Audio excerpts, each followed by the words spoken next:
ক্যামেরাটাও ঠিক আছে।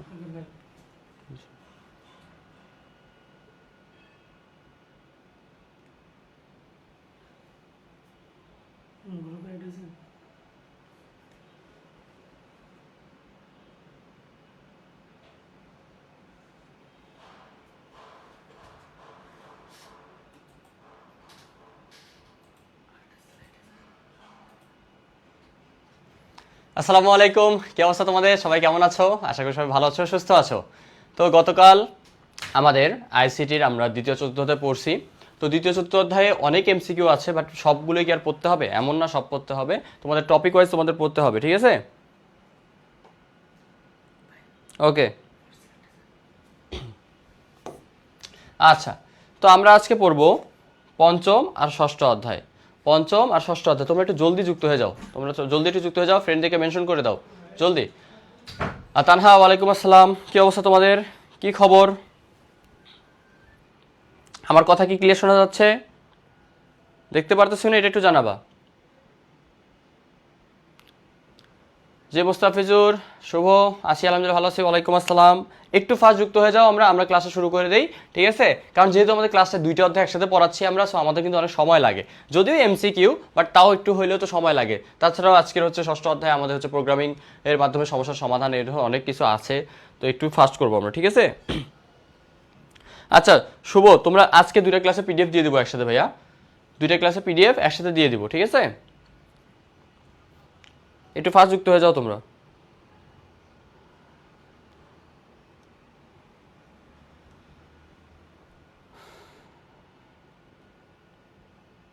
ওকে, একটু ফাস্ট করি আমরা, একটু ফাস্ট যুক্ত হয়ে যাও, ঠিক আছে? তো প্রথম প্রশ্নটা কি বলছে দেখো। আচ্ছা, আমি আলহামদুলিল্লাহ ভালো আছি, আলহামদুলিল্লাহ ভালো আছি। তো আজকে প্রশ্নটা কি বলছে, প্রথম মাল্টিমিডিয়া, আমাদের হচ্ছে পঞ্চম অধ্যায়ের প্রশ্ন, ঠিক আছে? তো এগুলো তো তোমরা অবশ্যই জানো ভালো করেই। তো শুরুতে বলি আমরা, মাল্টিমিডিয়া কয়টি প্রকাশ মাধ্যমের সমন্বয়ে গঠিত? তো এটা হচ্ছে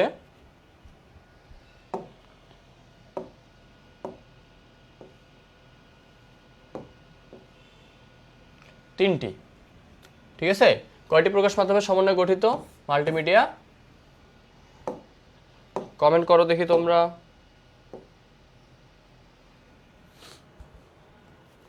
হ্যাঁ, একের সি। ওকে, তার অ্যান্সার দিচ্ছে একের সি। ওকে, তাহলে দেখো মাল্টিমিডিয়া কয়টি প্রকাশ মাধ্যমের সমন্বয়ে গঠিত হইল? তিনটি, audio, video, text. Audio, video, text, ঠিক আছে? Audio, video, text, multi. আচ্ছা, মাল্টি মানে হচ্ছে বহু বুঝাচ্ছে এখানে, ঠিক আছে? কয়েকটা বুঝাচ্ছে, আচ্ছা অনেক বুঝাচ্ছে। মাল্টি মানে তাহলে আমরা কি বুঝলাম? এই যে মাল্টি মিডিয়া মানে হচ্ছে মাধ্যম, অর্থাৎ কয়টা মাধ্যম, এখানে অনেকগুলো মাধ্যম আছে, যেমন অডিও, ভিডিও, টেক্সট, তিনটা মাধ্যম আছে, ঠিক আছে? অডিও, ভিডিও, টেক্সট, তাহলে এটার অ্যান্সার কি হবে? অ্যান্সার হবে গ। অ্যান্সার কি হবে? গ হবে। একটু ফাস্ট, একটু ফাস্ট চলে আসো, না সমস্যা নাই, দেরি হয়নি এখনো, আমরা মাত্রই শুরু করছি, আমরা মাত্রই শুরু করছি, ঠিক আছে? আচ্ছা, হ্যাঁ কাবেরি, আছি আলহামদুলিল্লাহ ভালো আছি আমি। তোমাদের কি অবস্থা? আজকে কিন্তু এক্সাম হবে এই প্রশ্নগুলো থেকেই, বাট এইরকম প্রশ্ন না, আরেকটু অন্য রকমের বলতে পারো, বাট টপিক কিন্তু সেম থাকবে। কারণ আমি যা পড়াচ্ছি তাই যদি হুবহু তোমাদেরকে তুলে দেই, তাহলে তোমরা এমনি পারবা, বাট একটু ঘুরে পেঁচায় দিলে দেখি তোমরা পারো কিনা, ঠিক আছে? তো একটু ভালোভাবে পরীক্ষাটা দিবা, মনে থাকে যেন। আচ্ছা, তাহলে এটার আমরা অ্যান্সার পাইলাম, আমরা বেশি সময় নেব না, যেহেতু আমাদের অনেকগুলো করতে হবে এমসিকিউ। আচ্ছা, এরপর কি বলছে? এরপরে বলছে মাল্টিমিডিয়ার ব্যবহার হয় কোনটিতে? মাল্টিমিডিয়ার ব্যবহার হয় কোনটিতে? বিশ্ববিদ্যালয়ের ফল প্রস্তুতিতে, বাজারের হিসাব করতে, ক্রিকেট খেলায় রান হিসাব করতে, অ্যানিমেশন চলচ্চিত্র তৈরিতে। তো এটা খুবই সহজ, এটার অ্যান্সার কি জানি আমরা? এটার অ্যান্সার কি? অ্যানিমেশন চলচ্চিত্র তৈরিতে। এটা ফার্স্ট শেষ করে দিলাম। এরপর বলছে কি, মাল্টিমিডিয়ায় প্রয়োগ বর্ণ বা টেক্সটের প্রকাশকে আকর্ষণীয় করে তুলছে। 2, মুদ্রণ ও প্রকাশনার কাজকে সহজ করছে। 3, হিসাবের কাজকে সহজ করেছে। কি হবে? জলদি অ্যান্সার করবা, জলদি অ্যান্সার করো, ফার্স্ট।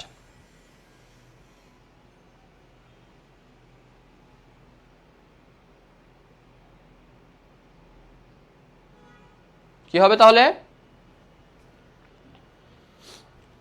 আচ্ছা, তাহলে মাল্টিমিডিয়ার প্রয়োগ বর্ণ বা টেক্সটের প্রকাশকে আকর্ষণ করতে হচ্ছে, এটা সঠিক। ঠিক আছে, এটা তাহলে এটা আমরা দেখলাম কি এটা আমাদের সঠিক। মুদ্রণ ও প্রকাশনার কাজকে সহজ করছে। হ্যাঁ, প্রকাশনায় বিভিন্ন ধরনের ডিজাইন আমরা ইউজ করে থাকি, বিভিন্ন বইয়ের বিভিন্ন ক্যাটাগরি, বিভিন্ন কিছু অনেক কিছু হইতে পারে, সো এটাও ঠিক আছে। এরপর কি বলছে? হিসাবের কাজকে সহজ করছে। হিসাবের কাজের সাথে মাল্টিমিডিয়ার কোনো সম্পর্ক নাই ভাইয়া, ঠিক আছে? হিসাবের সাথে মাল্টিমিডিয়ার কোনো সম্পর্ক নাই। এটা হচ্ছে আমাদের এক্সেল দিয়ে আমরা কাজ করে থাকি, সো এটা আমাদের অন্য টাইপের, ঠিক আছে? অন্য ক্যাটাগরি চলে গেছে ওইটা, তো এটা আলাদা হিসাব। তো এটা আমরা হিসাবের কাজটা আমরা যেহেতু এক্সেল দিয়ে করে থাকি, তো এটা হবে না। অ্যান্সার কি হবে তাহলে? 3-এর অ্যান্সার হবে ক। 3-এর অ্যান্সার কি হবে তাহলে? ক হবে, ঠিক আছে? এরপরে দেখো, মাল্টিমিডিয়া কয়টি প্রকাশ মাধ্যমের সমন্বয়ে গঠিত, অথবা আমরা অন্তত কয়টি মিডিয়া ব্যবহার করে নিজেদেরকে প্রকাশ করতে পারি? কি হবে এটার অ্যান্সার? জলদি কমেন্ট করো। সবাই যুক্ত হইছো? ফার্স্ট একটু যুক্ত হয়ে যাও। কি আজকে ক্লাস 2টার সময় তোমরা জানো না?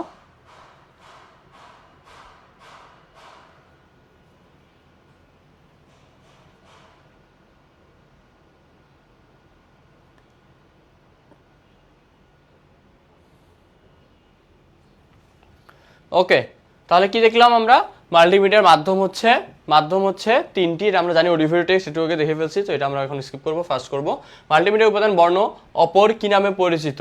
Video, text, graphics, animation. তাহলে বর্ণটা কি হতে পারে? বর্ণ কি ভিডিও? না। গ্রাফিক্স? না। অ্যানিমেশন? না। তাহলে কি হবে? হবে টেক্সট। অ্যান্সার কি হবে? টেক্সট হবে। ওকে, তারপরে আমরা 5-এ দেখে ফেললাম, আমরা তারপর ফার্স্ট করব। আমাদের 100+ এমসিকিউ সলভ করতে হবে। কোনটি ইন্টারঅ্যাক্টিভ মাল্টিমিডিয়া?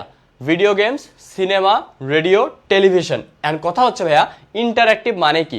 ইন্টারঅ্যাক্টিভ মানে হচ্ছে উভয়ের মধ্যে কি করতে পারবো আমরা? উভয়ের মধ্যে যোগাযোগ পসিবল, সম্ভব, ঠিক আছে?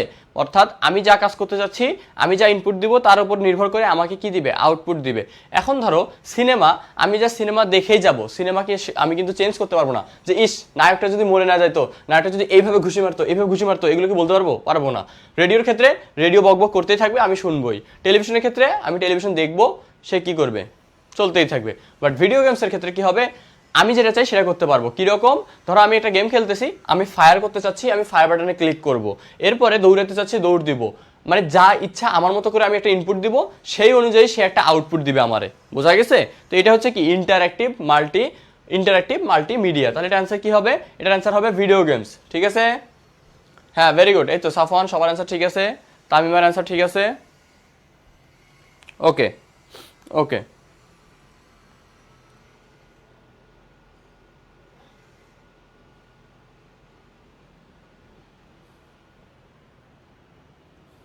আচ্ছা, এই তো ঠিক আছে, শাবাশ, ভেরি গুড। ওকে, আচ্ছা, তারপরে এটা আমরা দেখি, আজকের দিনের মাল্টিমিডিয়ার পূর্বপুরুষ কোনটি? আজকের দিনের মাল্টিমিডিয়ার পূর্বপুরুষ এটা হচ্ছে সিনেমা। এটা হচ্ছে সিনেমা, কারণ সিনেমাতে আগে থেকে আমরা কানে শুনতাম, অডিও দেখতাম, ঠিক আছে? মানে অডিও শুনতাম, ভিডিও দেখতাম। তো এটা হচ্ছে কি, এটাই বুঝাচ্ছে মাল্টিমিডিয়ার পূর্বপুরুষ হচ্ছে সিনেমা, ঠিক আছে? আচ্ছা, এটা ফার্স্ট আমরা শেষ করে দিই। এটা তাহলে অ্যান্সার কি দেখলাম? সিনেমা। এরপরে বলছে কি? এরপরে বলছে বাংলাদেশ 71 মাল্টিমিডিয়া সফটওয়্যারটিতে কোন ব্যবস্থাটি এখনো নেই? তো এটা হচ্ছে ইন্টারঅ্যাক্টিভিটি। এটা কি? ইন্টারঅ্যাক্টিভিটি। বোঝা গেছে? অর্থাৎ ইন্টারঅ্যাক্টিভিটি বলতে আমি কি বুঝাচ্ছি? ইন্টারঅ্যাক্টিভিটি বলতে আমি বুঝাচ্ছি তোমাকে সেটা হচ্ছে আমি একটা ইনপুট দিব, সেই অনুযায়ী আমি একটা আউটপুট পাবো। সো এইটা মাল্টিমিডিয়া, বাংলাদেশ 71 এই মাল্টিমিডিয়া সফটওয়্যারটিতে এখনো নেই, ঠিক আছে? আচ্ছা, তাহলে এটার অ্যান্সার হচ্ছে গ। এরপরে দেখো, টেক্সট, গ্রাফিক্স, অডিও দিয়ে কন্টেন্টস তৈরি সফটওয়্যারটির নাম কি? Adobe Illustrator, power point, Picasso, Adobe Photoshop. বলছে কি তাহলে এটা কি হবে তাহলে? Graphics, audio, text, graphics, audio, তিনটার মাধ্যমে কি করা হয়েছে? একটা কন্টেন্টের মাধ্যমে একটা সফটওয়্যার তৈরি করা হয়েছে। তাহলে এটা অ্যান্সার কি হবে? জলদি কমেন্ট করো। আচ্ছা, তো এটা অ্যান্সার আমরা কি পাচ্ছি? এটার অ্যান্সার হচ্ছে অ্যাডোবি ফটোশপ। অ্যাডোবি ফটোশপ, এর প্রশ্নটা গুরুত্বপূর্ণ, এটা মনে রাখবা ঠিক করে, ঠিক আছে? আচ্ছা, মাল্টিমিডিয়া সফটওয়্যারটি হলো MS Word, MS Excel, MS PowerPoint, MS Access, and বলছে কি মাল্টিমিডিয়া। আমি বারবার বলতেছি মাল্টিমিডিয়া মানে কি, অডিও, ভিডিও, টেক্সট, 3 ধরনের মাধ্যম আছে। সো এই 3টা থাকবে কোনটাতে আছে এটার কথা বলছে। তো MS ওয়ার্ডে আমরা জাস্ট লেখালেখি করে থাকি, এক্সেলে আমরা কি করে থাকি, হিসাব করে থাকি, স্প্রেডশিটের মাধ্যমে। MS পাওয়ার পয়েন্ট, এই পাওয়ার পয়েন্টে আমরা প্রেজেন্টেশনের জন্য আমরা পাওয়ার পয়েন্ট ইউজ করে থাকি, অর্থাৎ এইখানে আমাদের অডিও থাকে, ভিডিও থাকে, টেক্সট সবই থাকে, ঠিক আছে। তাহলে এটার আনসার কি হচ্ছে MS পাওয়ার পয়েন্ট। বোঝা গেছে, বুঝতে পারছো? আচ্ছা, তারপরে দেখো কি বলছে, পাওয়ার পয়েন্টের ফাইলকে কি বলা হয়, পাওয়ার পয়েন্টের ফাইলকে কি বলা হয়, পাওয়ার পয়েন্টের যে ফাইলগুলো থাকে সেগুলোকে কি বলা হয়, স্লাইড বলা হয়, হ্যান্ড আউটস বলা হয়, প্রেজেন্টেশন, স্লাইড লেআউট। কি হবে, পাওয়ার পয়েন্টের মাধ্যমে আমরা যা করে থাকি সেটা হচ্ছে প্রেজেন্টেশন। পাওয়ার পয়েন্টের মাধ্যমে আমরা কি কাজ করে থাকি, প্রেজেন্টেশনের কাজ করে থাকি। তাহলে 11-র অ্যান্সার কি হচ্ছে গ, 11-র অ্যান্সার হচ্ছে গ, অর্থাৎ 11-3, ঠিক আছে। আচ্ছা, 11-3।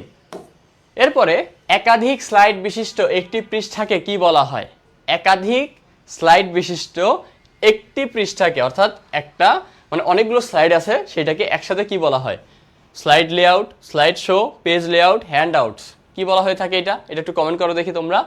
12 কমেন্ট করো, 12 কমেন্ট করো দেখি, তোমাদের থেকে আমি কয়টা অ্যান্সারও নেই, সব আমি বলে দিলে তো হবে না। হ্যাঁ, একটু ফাস্ট করবা। এই এটা কে, আবু হুরায়রা, তুমি এইভাবে অ্যান্সার করেও না, কতর সি এটা আমাকে বুঝাই দিতে হবে তো, তাই না, একটু বুঝাই দিতে হবে, জাস্ট সি লিখলে তো হবে না, কবিরও সেম ভুল করতেছো। হ্যাঁ, জলদি করো, তাহলে 12-র অ্যান্সার করো, 12 কি হবে,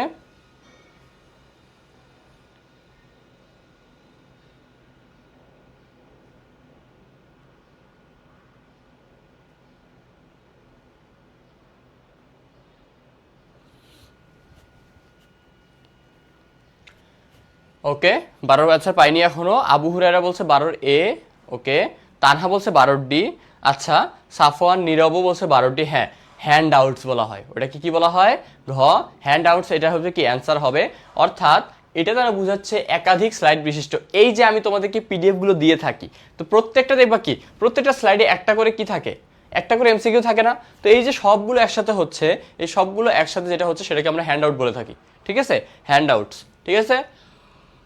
তাহলে এটা অ্যান্সার হচ্ছে ঘ, আবু হুরায়রা, তোমার অ্যান্সারটা ভুল হয়েছে, এটা কি হবে 12-র ঘ হবে, এটা মাথায় রাখিও। নাসিরুল অ্যান্সারও ভুল হয়েছে, কবিরের অ্যান্সারও ভুল হয়েছে, সবাই ক, এত কেন ক, এতগুলো ক দিলে হবে, বুঝতে শুনে অ্যান্সার করি আমরা একটু। কি বলছে, MS পাওয়ার পয়েন্ট 207, অর্থাৎ আমাদের হচ্ছে 2007 যেটা আমরা দেখতেছি, প্রোগ্রাম ব্যবহার করে প্রেজেন্টেশনে নতুন স্লাইড যুক্ত করার কমান্ড। নতুন স্লাইড যুক্ত করবা, তো নতুন স্লাইড যুক্ত করতে গেলে কি করতে হয়, কোন বাটনটা ক্লিক করতে হয়, এটা একটু কমেন্ট করো, এটা একটু কমেন্ট করো, কি হবে তাহলে, এটা এটা কি হবে, পাওয়ার পয়েন্ট 2007 প্রোগ্রাম ব্যবহার করে প্রেজেন্টেশনে নতুন স্লাইড যুক্ত করতে এখানে আমাদের এম বাটন ক্লিক করতে হয়, অর্থাৎ CTRL Ctrl+M কি করতে হয়, ক্লিক করতে হয়, ঠিক আছে, এটা মাথায় রাখবা, ঠিক আছে।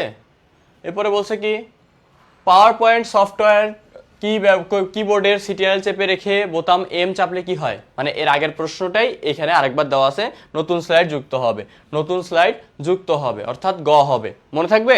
অর্থাৎ Ctrl+M ক্লিক করলে একসাথে কি হবে, নতুন স্লাইড যুক্ত হবে।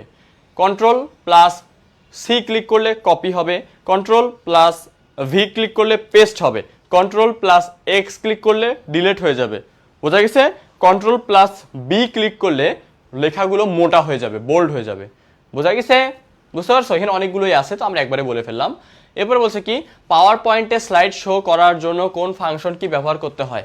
আমি যখন পাওয়ার পয়েন্টে কোনো কিছু স্লাইড শো করতে চাই, অর্থাৎ আমি তো কাজ করছি, কাজ করে এটাকে বড় করিনি, অর্থাৎ এখন স্লাইড শো বলতে কি বোঝায়, পুরো স্ক্রিনটা জুড়ে জাস্ট ওই স্লাইডটাই থাকবে। তো এইটা হচ্ছে কি, এই যে আমি তোমাদেরকে পড়াচ্ছি বিষয়টা হচ্ছে সেম এইরকম, মানে এই পুরো স্ক্রিনটা জুড়ে এখন কি আছে, জাস্ট কি আছে, এই স্লাইডগুলো আছে, তো এটা স্লাইড শো ফরম্যাটেই আছে। তো এটাকে আমাদের এইখানে একটা কম্পিউটারের মতো সাইন থাকে, ওখানে ক্লিক করলেও স্লাইড শো হয়, অথবা তুমি যদি F5 বাটনটা ক্লিক করো, F5 বাটন ক্লিক করলেও তোমার কি হবে, স্লাইডটা পুরো স্ক্রিন জুড়ে শো করবে, বুঝতে পারছো। F5 বাটন ক্লিক করলে, F5 কোথা থেকে ভাইয়া, কিবোর্ডের উপরের সাইডে দেখবা এখানে F5 লেখা আছে, ঠিক আছে। তো F5 বাটনে ক্লিক করলে কি হবে, নতুন স্লাইড যুক্ত হবে, বোঝা গেছে। বুঝতে পারছো? আর F3 করলে কি ছিল জানো, আমাদের রেজিস্ট্রি ক্লিন আপ হয়ে যায়, ঠিক আছে? Find next F3। ওকে, এরপরে এটা তো আমরা দেখলাম স্লাইড শো করে। এখন আমরা দেখব পাওয়ার পয়েন্টের স্লাইড শো উইন্ডো থেকে সম্পাদনা উইন্ডোতে ফিরে যাওয়ার জন্য, অর্থাৎ স্লাইড শো ক্যান্সেল করে কোন বাটন দিয়ে, এটা এবার তোমরা কমেন্ট করো। এটা কমেন্ট করো। F5 দিয়ে কি হয়? F5 যে আছে, F5 দিয়ে আমরা কি করে থাকি, স্লাইড শো করে থাকি। বাট স্লাইড শো থেকে ব্যাক যাওয়ার জন্য আমরা কি করব, কোন বাটনটা ইউজ করব? অর্থাৎ এই তিনটার মধ্যে যে কোনো একটা হবে। এখন কোনটা হবে তোমরা একটু কমেন্ট করবা। এই তিনটার মধ্যে যে কোনো একটা হবে, কোনটা হবে কমেন্ট করবা তোমরা।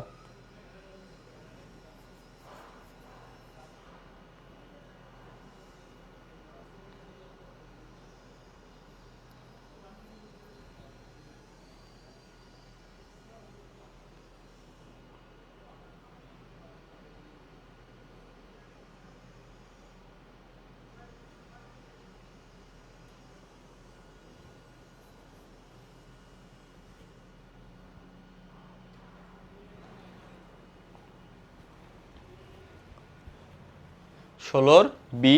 ওকে, নুসিন, সাফওয়ান, তানহা, তাসমিয়া, নাসিরুল। ওকে, ভেরি গুড। হ্যাঁ, ইএসসি বাটনটা হবে। ইএসসি বাটনটা একদম তোমার কিবোর্ডের এই সাইডে থাকে, বামে ওপরে এই সাইডে থাকে। ইএসসি বাটনটা কোথায় থাকে?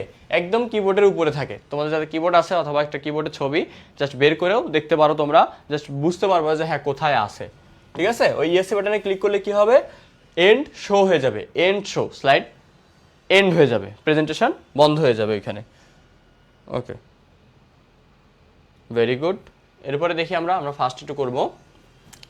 স্লাইডে ভিডিও যুক্ত করতে হলে, ভিডিও হোক, ফটো হোক, অডিও হোক, কিছু হোক, তুমি জাস্ট কি করবা, ইনসার্টে ক্লিক করবা। ইনসার্ট মানে ভিতরে আনবা, ঠিক আছে? ইনসার্ট করা মানে কি বোঝাচ্ছে, ভিতরে দেওয়া, এডিট করে যুক্ত করা, অ্যাড করা। তাহলে এটা অ্যান্সার হবে ইনসার্ট। তারপরে ছবি সম্পাদনার ক্ষেত্রে কোন সফটওয়্যারটি অধিক কার্যকরী? তো এটা হচ্ছে অ্যাডোবি ফটোশপ। ছবি সম্পাদনার ক্ষেত্রে অ্যাডোবি ফটোশপ সব থেকে বেশি কার্যকর, আর এটা হচ্ছে সহজ, তুলনামূলক সবগুলো অ্যাপ থেকে অর্থাৎ অন্যান্য সফটওয়্যার থেকে সহজ বেশি। সেটার নাম কি? Adobe Photoshop. এখানে জাস্ট ফটোশপ লেখা আছে, বাট এটা কি বোঝাচ্ছে, অ্যাডোবি ফটোশপের কথাই বলতেছে। ওকে, এরপরে কোন ছবি ফরম্যাটিং করার জন্য উপযুক্ত প্রোগ্রাম কোনটি? কোনো ছবি ফরম্যাটিং এর জন্য একটু আগে অ্যান্সার বলে দিছি, সেটা বোঝাই যাচ্ছে ফটোশপের কথাই বলতেছে। আচ্ছা, পিক্সেলের ঘরে 90 টাইপ করলে রেজুলেশন কত হবে? এটা জিনিস মাথায় রাখবা, রেজুলেশনটা তুমি যে সংখ্যাটা দেওয়া থাকবে সেইটা দ্বারা সেটাকে গুণ করে দিবা, অর্থাৎ ওইটাকেই বারবার আরেকবার গুণ করবা। যেমন 90 গুণন 90 সমান সমান 9 9 81 আর 2 0। ঠিক আছে, অর্থাৎ এখানে কত হবে তাহলে 8100। রেজুলেশন কত হবে 8100। ভাই এখন যদি 60 60 থাকতো, 60 60 থাকলে 3600 হইতো। বুঝতে পারছো? 60 থাকলে 3600 হবে, অর্থাৎ সেটা কি হয়ে যাবে, সেটা ডাবল হয়ে যাবে, স্কোয়ার হয়ে যাবে। বোঝা গেছে? স্কোয়ার হয়ে যাবে, অর্থাৎ 60 মানে এটার স্কোয়ার কত হয়, এখন সেটা বের করে দাও, শেষ। ওকে, এটা তাহলে ইজি আছে, এটা আমরা পারবো। ওকে, খ। এরপরে কি বলছে, ফটোশপ প্রোগ্রামে টাইটেল বার এর নিচে কি রয়েছে? টাইটেল বার এর নিচে কি রয়েছে? অপশন বার, menu bar, ruler, dialog box. কি হতে পারে বলো দেখি, টাইটেল বার নিচে কি আছে? 21-এ অ্যান্সার করবা।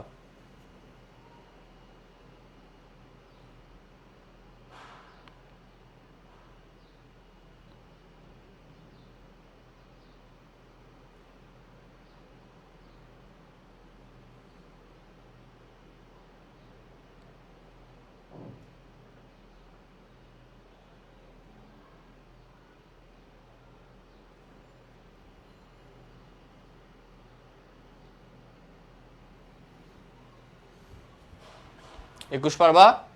21-এ অ্যান্সার করো,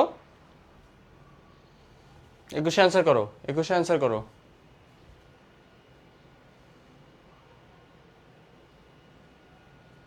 পারবা না কেউ? ওকে, 21 কি হবে, আমাদের টাইটেল বারের নিচে মেনু বার থাকে। কি বার থাকে? Menu bar. তাহলে এটা হচ্ছে খ। এটা কি হবে? 21-এর হবে অ্যান্সার খ। তারপরে ফটোশপে কতটি টুলস আছে? ফটোশপের টুলস আছে 69টি। 69টি, 6 9। ঠিক আছে, তো 9 6 না, এটাকে 9 6 বলিও না, তাহলে 96 হয়ে যাবে না, এটা হচ্ছে 69, 6 9। এটা যেন মাথায় থাকে টুলস, ঠিক আছে? মানে এতগুলো ধরনের ইডিট তোমার সকল কাজ মিলায় 69টা আছে, এটা মুখস্থ করতে হবে।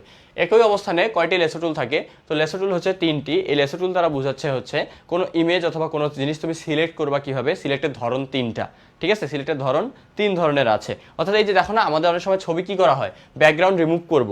সো আমি দাঁড়ায় আছি, আমার কি করে, ক্যামেরাম্যানরা কি করে, যারা ওই এডিটর কি করে, একটা মাউসের মাধ্যমে সিলেক্ট করে আমার এই জায়গাগুলো দাগ দাগ দিয়ে সাইডগুলো কি করে নেয়, দাগ দাগ করে না, বুঝতে পারতেছো? অর্থাৎ আমার পুরো বডিটা রাখবে, বাদ বাকি সব কিছু ডিলিট করে অন্য একটা জিনিস নিয়ে এসে দেয়, ব্যাকগ্রাউন্ড চেঞ্জ করে দেয়। তো এই যে কাজটা করে, এই কাজটা 3 ভাবে হয়ে থাকে।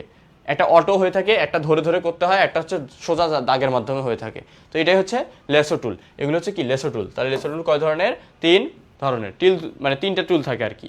স্ট্রোকের সঠিক রেঞ্জ হচ্ছে, স্ট্রোক বলতে এখানে ফন্টের সাইজের কথা বলতেছে, আমরা এগুলো বলে থাকি। স্ট্রোক বলতেছে এটা হচ্ছে 1 থেকে 16। 1 মানে চিকন, মানে একদম চিকন। এই যে এখানে যদি আমরা দেখি যে 1 এইরকম, এটা হচ্ছে 1, দেখছো কত চিকন। 8টা হচ্ছে এমন,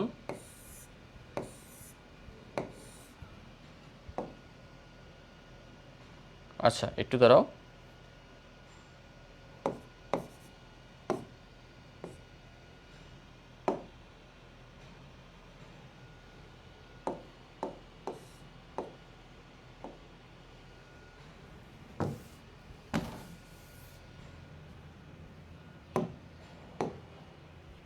ওকে, এটা আসছে।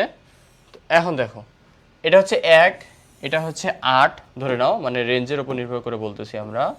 আর এখন যেটা দেখবা, এটা হচ্ছে 16। বুঝতে পারছো স্ট্রোকের মধ্যে পার্থক্যগুলো? বুঝতে পারছো?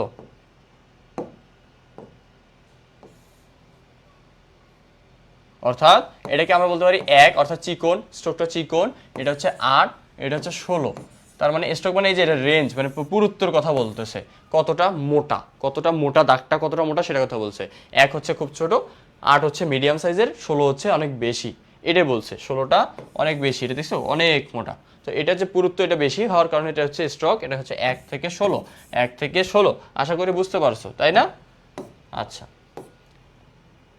ওকে। এরপরে বলছে কি, কোনটি দ্বারা বড় ছবি ক্ষুদ্র সংস্করণ বোঝায়? বড় ছবিকে ক্ষুদ্র সংস্করণ করে থাকি আমরা, ছোট করে থাকি, এটা হচ্ছে থাম্বনেইল বলা হয়। থাম্বনেইল বলা হয়, দেখবা কি প্রত্যেকটা ভিডিওতে অনেকগুলো আমাদের সবার, তোমাদের ভাইয়াদের ক্লাসের শুরুতে কি থাকে? ক্লাসের শুরুতে কি থাকে? একটা ছবি দেওয়া থাকে না, শুরুতে একটা ফেস দেওয়া থাকে, অধ্যায় নাম বলা থাকে। অর্থাৎ ওটা হচ্ছে কি ক্ষুদ্র সংস্করণ। ওইটা দ্বারা বোঝা যায় যে না, এইখানে আজকে আমরা কি পড়তে পারবো, মানে কি পড়বো অথবা কি বুঝবো, ঠিক আছে? তো এই জিনিসটাই বলতেছে, ওটা হচ্ছে থাম্বনেইল। ওটাকে বলা হয় কি? থাম্বনেইল। বানানটা কি? থাম্বনেইল, এখানে দেওয়া আছে। তো এটা আমরা এইভাবে THUMBNAIL, থাম্বনেইল, ঠিক আছে? এই থাম্বনেইলটা বলতে কি, এই যে আমাদের ছবি দেওয়া থাকে না, স্ক্রিনের শুরুতে থাকে না, কালকে ক্লাসে যেমন আমি দেইনি, যদিও তোমাদের সামনে থাম্বনেইল দেইনি, বাট এটা এইভাবে দেওয়া থাকে, আমাদের ছবি দেওয়া থাকে, আমরা খুব সুন্দর করে হাসতেছি, আর কি লেখা থাকে আইসিটি দ্বিতীয় অধ্যায়, চতুর্থ অধ্যায়, MCQ সলভ, লাস্ট একটা কোর্স, সব কিছু এগুলো লেখা থাকে। তো এটা হচ্ছে থাম্বনেইলের কথা বলতেছে। ওকে, আচ্ছা, এটা থাম্বনেইল হবে। এরপরে কি বলছে? ফটোশপে সিলেক্টেড লেয়ারের সাথে এর নিচের লেয়ারকে একীভূত করার জন্য কমান্ড কোনটি? নিচের লেয়ারের সাথে কমান্ড করতে আমরা ডাউন বলতে কি বুঝি? নিচে বুঝি না? তো এই যে মার্জ ডাউন বললে কি হবে? লেয়ার দুটো একসাথে হয়ে যাবে, আলাদা আলাদা থাকবে না, একসাথে হয়ে যাবে, একটা পেজ মনে হবে, এটা কথা বলছে। মানে একই ধরনের মনে হবে, পেজ তো না, একই সাথে মনে হবে। অ্যাডজাস্টমেন্টস কমান্ড কোন মেনুতে থাকে? Filter menu, image menu, edit menu, layer menu. এটা হবে আমাদের ইমেজ মেনুতে থাকে। অ্যাডজাস্টমেন্ট আমরা কোথায় করি? ইমেজ থেকে করে থাকি। সো আমরা এগুলো ফার্স্ট করব, এগুলো ইজি আছে, এগুলো তোমরা পারবা। যে কোনো বস্তুর উপর ডিজাইন প্রিন্ট করতে কোন সফটওয়্যারের সাহায্য নিতে হয়? যে কোনো বস্তুর উপর ডিজাইন প্রিন্ট করতে আমরা ইলাস্ট্রেটরের সাহায্য নিয়ে থাকি। যে কোনো বস্তুর উপর ডিজাইন প্রিন্ট করতে, অর্থাৎ একটা সাদা মগ, ওই মগের ওপর কোন ধরনের ডিজাইন আসবে, অথবা আমার একটা সাদা ড্রেস, ওই ড্রেসের ওপর আমি কিভাবে কোন মানে ডিজাইনটা দিতে ইচ্ছুক, এটা আমরা কিসের মাধ্যমে করে থাকি?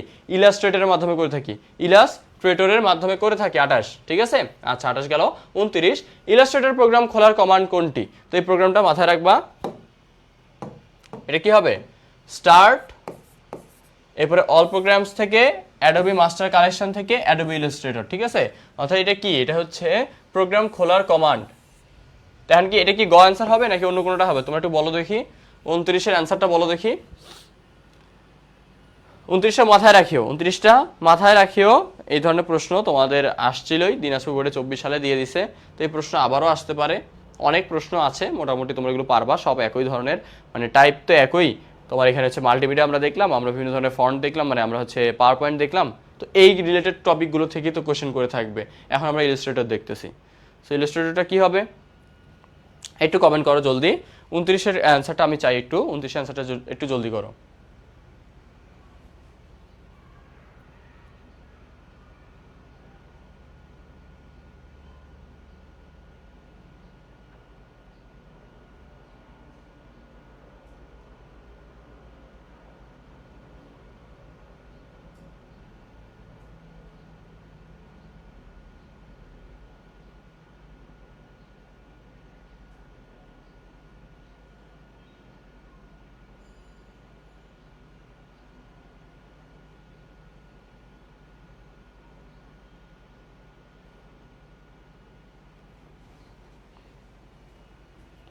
আচ্ছা, 29-এর অ্যান্সার তোমরা করছো।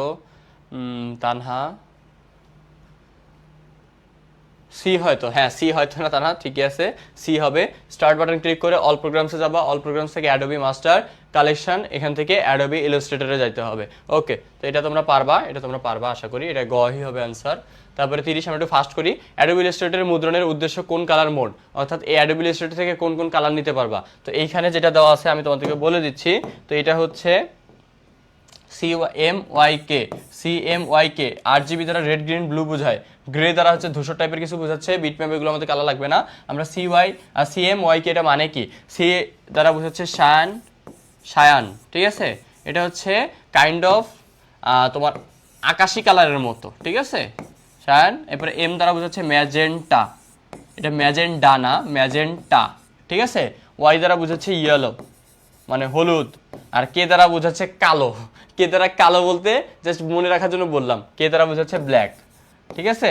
তাহলে কেতে কি আসে, কেতে আসে কালো, এই যে ভাইয়ার মতো কালো, ঠিক আছে। তো ভাইয়াও একটা কালার আমরা এখানে আসি, শান, ম্যাজেন্টা, ইয়েলো, ব্ল্যাক, বোঝা গেছে, বুঝতে পারছো তোমরা। এটা হচ্ছে কালার, কালারের কথা বলছে, কোন কালার মোড, এটা হচ্ছে কালার মোডের কথা বলছে, শান, ম্যাজেন্টা, ইয়েলো, ব্ল্যাক।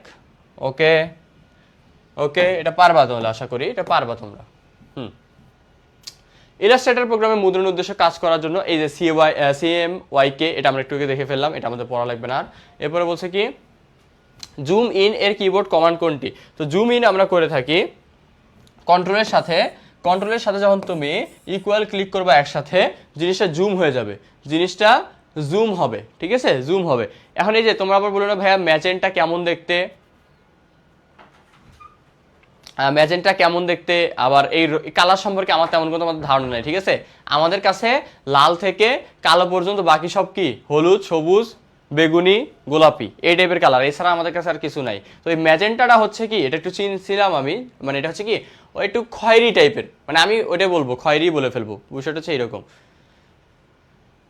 আরে না রে, এত মানে ভাই কালো হলে কালো নিজেকে স্বীকার করতে হবে, এটা করার কিছু নাই।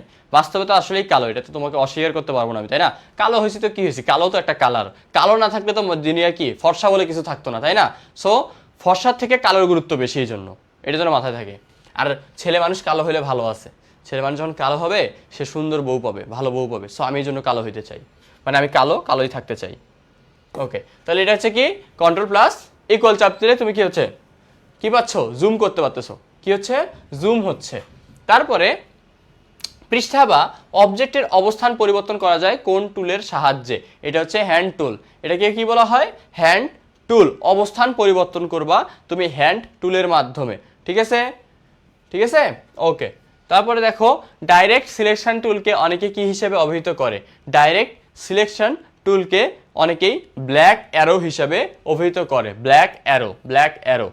তারপরে ইলাস্ট্রেটর প্রোগ্রামে একাধিক অবজেক্টকে একটি অবজেক্টে পরিণত করতে কোনটি কমান্ড ব্যবহার করা হয়, একাধিক অবজেক্ট, সো অবজেক্টকে একসাথে করতে গেলে মানে গ্রুপ করতে বলতেছে, তাহলে এটার অ্যান্সার আমরা কি পাবো, এটার অ্যান্সার কি পাবো, খ। এগুলো তো সহজ, এটা বোঝাই যাচ্ছে, তাই না, এটা সহজ, খ। আচ্ছা, তারপরে CMYK, এই যে এটা পূর্ণ এখানে দেওয়া আছে, শান, ম্যাজেন্টা, ম্যাজেন্টা, ইয়েলো, ব্ল্যাক। তো এগুলো আমরা তো দেখে ফেলছি, এগুলো তো আমি এখানে দেখাই দিছি। তো সায়ান দ্বারা কোন কালার বুঝাচ্ছি, ওই যে কাইন্ড অফ মানে আকাশি নীল থাকে না, ওই টাইপের রং থেকে শুরু করে তারপর হচ্ছে ম্যাজেন্টা, ইয়েলো, ব্ল্যাক, এগুলোর কথা বলছে। ঠিক আছে, ওকে। তো এটা তো আমরা পারবা, তোমরা এটা পারবাই যে 36-এর খ। বাট একটু ফাস্ট করতেছি ভাইয়া, যেগুলো ফাস্ট যাওয়া যায় সেগুলো আমি নিচ্ছি, বাট তোমাদের থেকে যেগুলো অ্যান্সার নিচ্ছি এগুলো ইম্পর্টেন্ট, একটু মাথায় রাখিও, কারণ আমাদের অনেকগুলো সলভ করতে হবে। তোমাদের রোজা লেগে যাচ্ছে, বলবো ভাইয়া শেষ করে দেন, কালকে তো শেষ করতে বলতেছিলাম, যেমন করে কালকে হচ্ছে বাংলাদেশ পাকিস্তানকে ধুয়ে দিছে, আমরা এইভাবে আইসিটিকে ধুয়ে দেবো। ঠিক আছে, তো ইলাস্ট্রেটরে কত প্রকার টাইপ টুল রয়েছে? ইলাস্ট্রেটরে 6 টাইপের টুল রয়েছে, জাস্ট মুখস্থ রাখা, ওগুলো 6 টাইপের টুল রয়েছে ইলাস্ট্রেটরে। ঠিক আছে, আচ্ছা। আর অ্যাডোবি ফটোশপে কতগুলো অপশন আছে আমাদের এডিটের, সেটা হচ্ছে 69টি। ওকে, এরপরে দেখো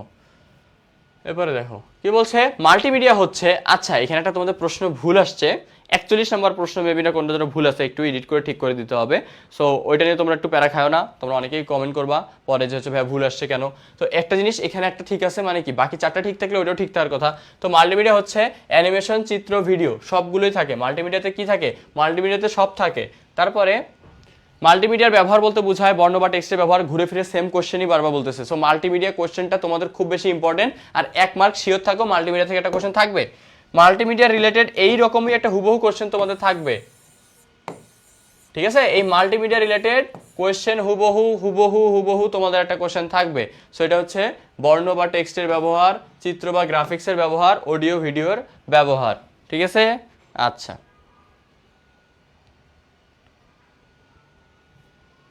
ঘ, তারপরে অ্যানিমেশনের সাথে সম্পর্ক রয়েছে অডিও, ভিডিও, টেক্সট। এই যে এই প্রশ্নটাই, এর পরেরটাতে তোমাদের দেখবা কি ভুল থাকবে হয়তো। তো এটা আমি বলতেছি অডিও, ভিডিও, টেক্সট, এই তিনটাই হবে। অ্যানিমেশনের সাথে অডিও, ভিডিও, টেক্সট তিনটারই সম্পর্ক রয়েছে। তারপরে এই যে এই প্রশ্নটাতে এসে তোমার এখানে অ্যান্সার ক হয়ে গেছে, অর্থাৎ এটা ভুল আসছে, বাট এটা কিন্তু সেম কোশ্চেনটাই, এটা হচ্ছে কি সেম কোশ্চেনটা, এটা 40 নম্বর কোশ্চেন যেটা করলাম সেইটাই। ঠিক আছে, অ্যানিমেশনের সাথে সম্পর্ক রয়েছে অডিও, ভিডিও, টেক্সট। সো এটার অ্যান্সার হবে ঘ। 41 অ্যান্সার কি হবে? ঘ হবে। সো যারা ক্লাস করবে না, পরে পিডিএফ চাবে, তারা হয়তো বা কনফিউজড হয়ে যাবে।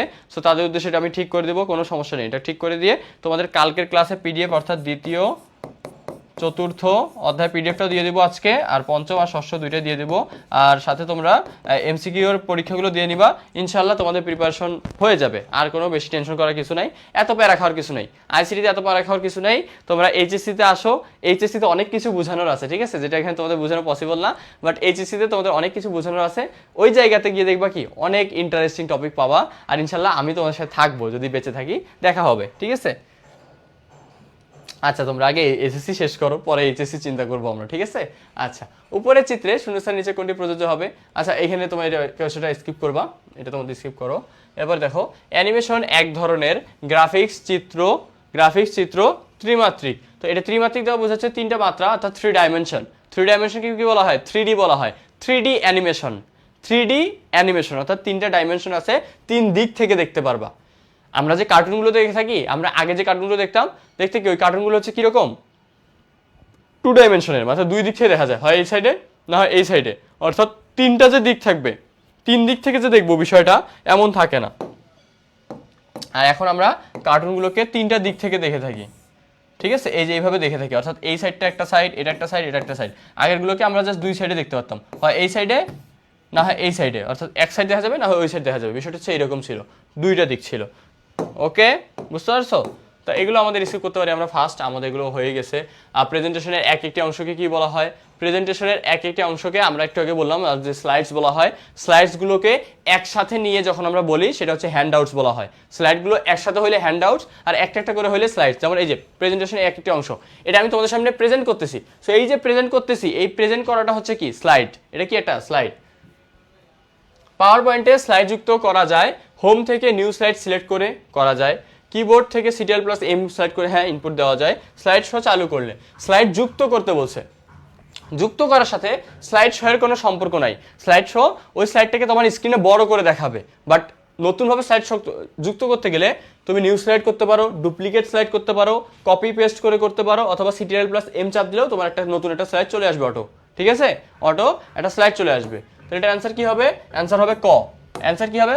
45 অ্যান্সারটা তোমাদের দেখাই দিই। 45 অ্যান্সারটা হবে কি ক, অর্থাৎ 1 আর 2 হবে। 45 অ্যান্সার কি হবে 1 ও 2। ওকে, আচ্ছা, নিচের চিত্রটি অ্যাডোবি ফটোশপ দ্বারা অঙ্কন করা হয়েছে।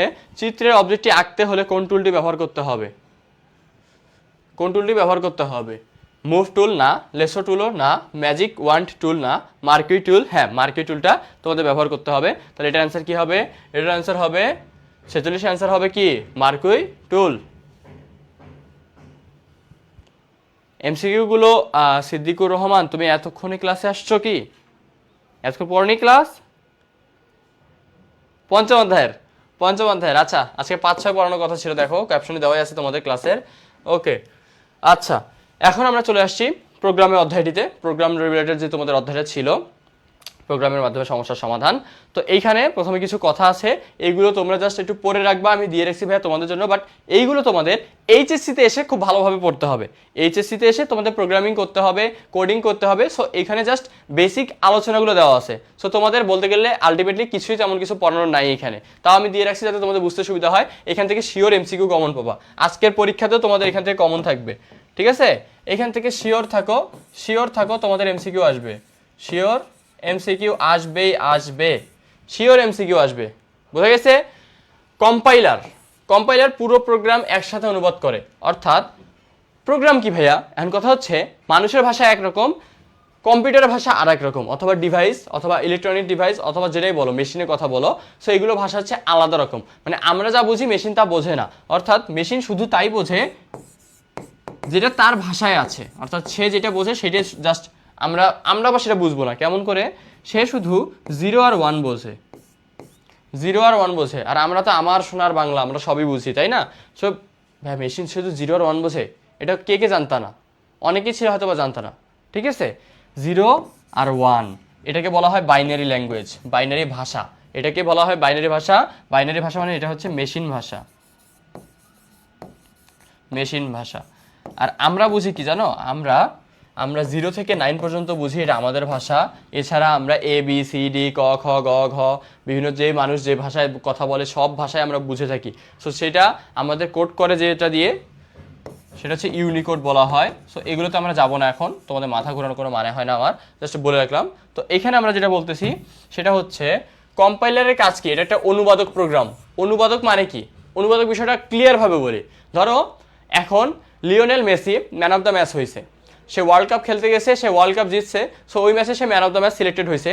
তো তাকে যখন man of the match select করা হলো, সে কিন্তু কি বোঝে না? ইংলিশ বোঝে না, সে একজন স্প্যানিশ। সো সে স্পেনের কথা বোঝে, আর্জেন্টিনাতে থাকে, তার ইংরেজি শেখা হয়নি আলাদা করে। তখন কি হলো? এখন তাকে প্রশ্ন জিজ্ঞাসা করতেছে ইংলিশে, সে কিন্তু উত্তর দিতে পারতেছে না। দেখবা কি তার সাথে পাশে একজন থাকে, সে তাকে তার ভাষায় বলে দেয়, অর্থাৎ স্প্যানিশে শিখাই দেয় যে এটা এইভাবে বলতে হচ্ছে, এটা এইভাবে বলবা, মানে কি বলবে। সে আবার কি করে? স্প্যানিশে কথা বলে, ওই লোকটা আবার সেটা ইংলিশে ট্রান্সলেট করে ওই যে তোমার হচ্ছে সাংবাদিক কথা বলতেছে অথবা ইন্টারভিউ নিচ্ছে তাকে সেটা বলে দেয়। অর্থাৎ কি একজন মাধ্যম হিসাবে কাজ করে, তোমার আর আমার মাঝখানে মাধ্যম হিসাবে কাজ করবে। ঠিক তেমনই মানুষ আর মেশিনের মাঝখানে যে কাজ করতেছে, যে ট্রান্সলেট করতেছে, সেই হচ্ছে অনুবাদক, ট্রান্সলেটর, ঠিক আছে? তো এটা হচ্ছে কি অনুবাদক 3 প্রকারের হয়ে থাকে। অর্থাৎ আমার সাথে মেশিনে যে কানেকশনটা হবে এটা 3 ভাবে হইতে পারে। এক হচ্ছে কম্পাইলার, 2 হচ্ছে ইন্টারপ্রেটার, 3 হচ্ছে অ্যাসেম্বলার। এখন ভাইয়া তোমাদের এখানে কি শিখতে হবে? তোমাদের বেশি কিছু শেখার নাই এখানে, জাস্ট কয়টা কথা মাথায় রাখো। কম্পাইলার পুরো প্রোগ্রাম একসাথে অনুবাদ করে। অর্থাৎ আমি একটা প্রোগ্রাম দিছি, এই পুরো প্রোগ্রামটাকে একসাথে অনুবাদ করবে কম্পাইলার। 2 ইন্টারপ্রেটার কি করে? লাইন বাই লাইন অনুবাদ করে। এই দুইটা কথাকে মুখস্থ করো তো, এই দুইটা কথা মুখস্থ করো, এরপরে আমরা এমসিকিউ যাব। এই দুইটা কথা মুখস্থ করো আগে, সবাই মুখস্থ করো, জলদি মুখস্থ করো। ওকে, কম্পাইলার আর ইন্টারপ্রেটার এই দুটো কথা মুখস্থ করো। কম্পাইলার পুরো প্রোগ্রামকে, অর্থাৎ আমি এটা পুরো ধরো কোনো একটা রচনা লিখছি, রচনাকে দিছি, সে পুরোটাকে ট্রান্সলেট করে দেবে। আর ইন্টারপ্রেটার কি করবে? Interpreter line by line interpret করবে, সে মাঝখানে বিরতি দিবে। অর্থাৎ এক লাইন করে ট্রান্সলেট করবে, বুঝাই দিবে, আবার এক লাইন করে ট্রান্সলেট করবে, বুঝাই দিবে, আবার এক লাইন করে ট্রান্সলেট করবে, তবে বুঝাই দিবে। বিষয়টা হচ্ছে এরকম, বুঝতে পারছো? তাহলে একটু জলদি বলো, জলদি। কোথায় কমেন্ট, কোথায় কমেন্ট দেখি না কেন? ফাস্ট করো, ফাস্ট ফাস্ট ফাস্ট করে ফেলো।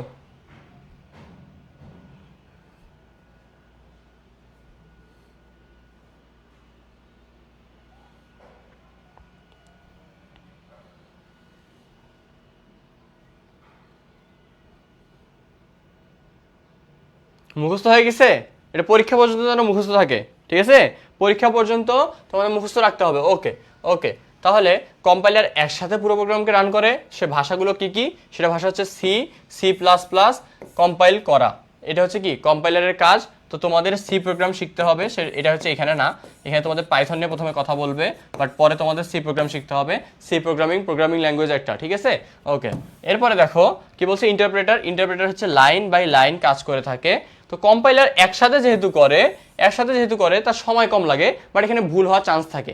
এখানে কি ভুল অথবা মিস্টেক্স অথবা এরর হওয়ার চান্স থাকে। ভেরি গুড, আচ্ছা তাসমিয়া, ভেরি গুড। আচ্ছা আচ্ছা, আর ইন্টারপ্রেটার কি করে থাকে? লাইন বাই লাইন কাজ করে। সো সে একটু সময় নেয়, বাট সে কি করে না, ভুল করে না। ওকে, আচ্ছা। অ্যাসেম্বলারের কাজ কি? অ্যাসেম্বলার হচ্ছে অ্যাসেম্বলি ভাষাকে মেশিন ভাষায় রূপান্তর করে। অ্যাসেম্বলি ভাষাকে মেশিন ভাষায় রূপান্তর করা হচ্ছে অ্যাসেম্বলারের, মানে অ্যাসেম্বলার, সেটা হচ্ছে অনুবাদকের নামটা কি? অ্যাসেম্বলার। কি নাম? অ্যাসেম্বলার।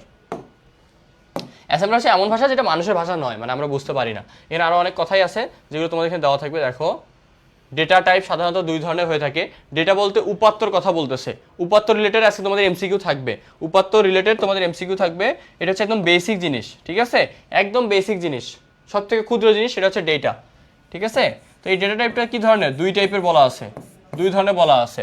এটা হচ্ছে প্রিমিটিভ অর্থাৎ প্রাথমিক ডেটা টাইপ। সেগুলো কি কি? আইএনটি, ইন্টিজার, ফ্লোট আছে, ডাবল আছে, ক্যার আছে। মানে ক্যার এখানে বলতেছে চার, যেটাকে আমরা বলতেছি অথবা ক্যারেক্টার, ঠিক আছে?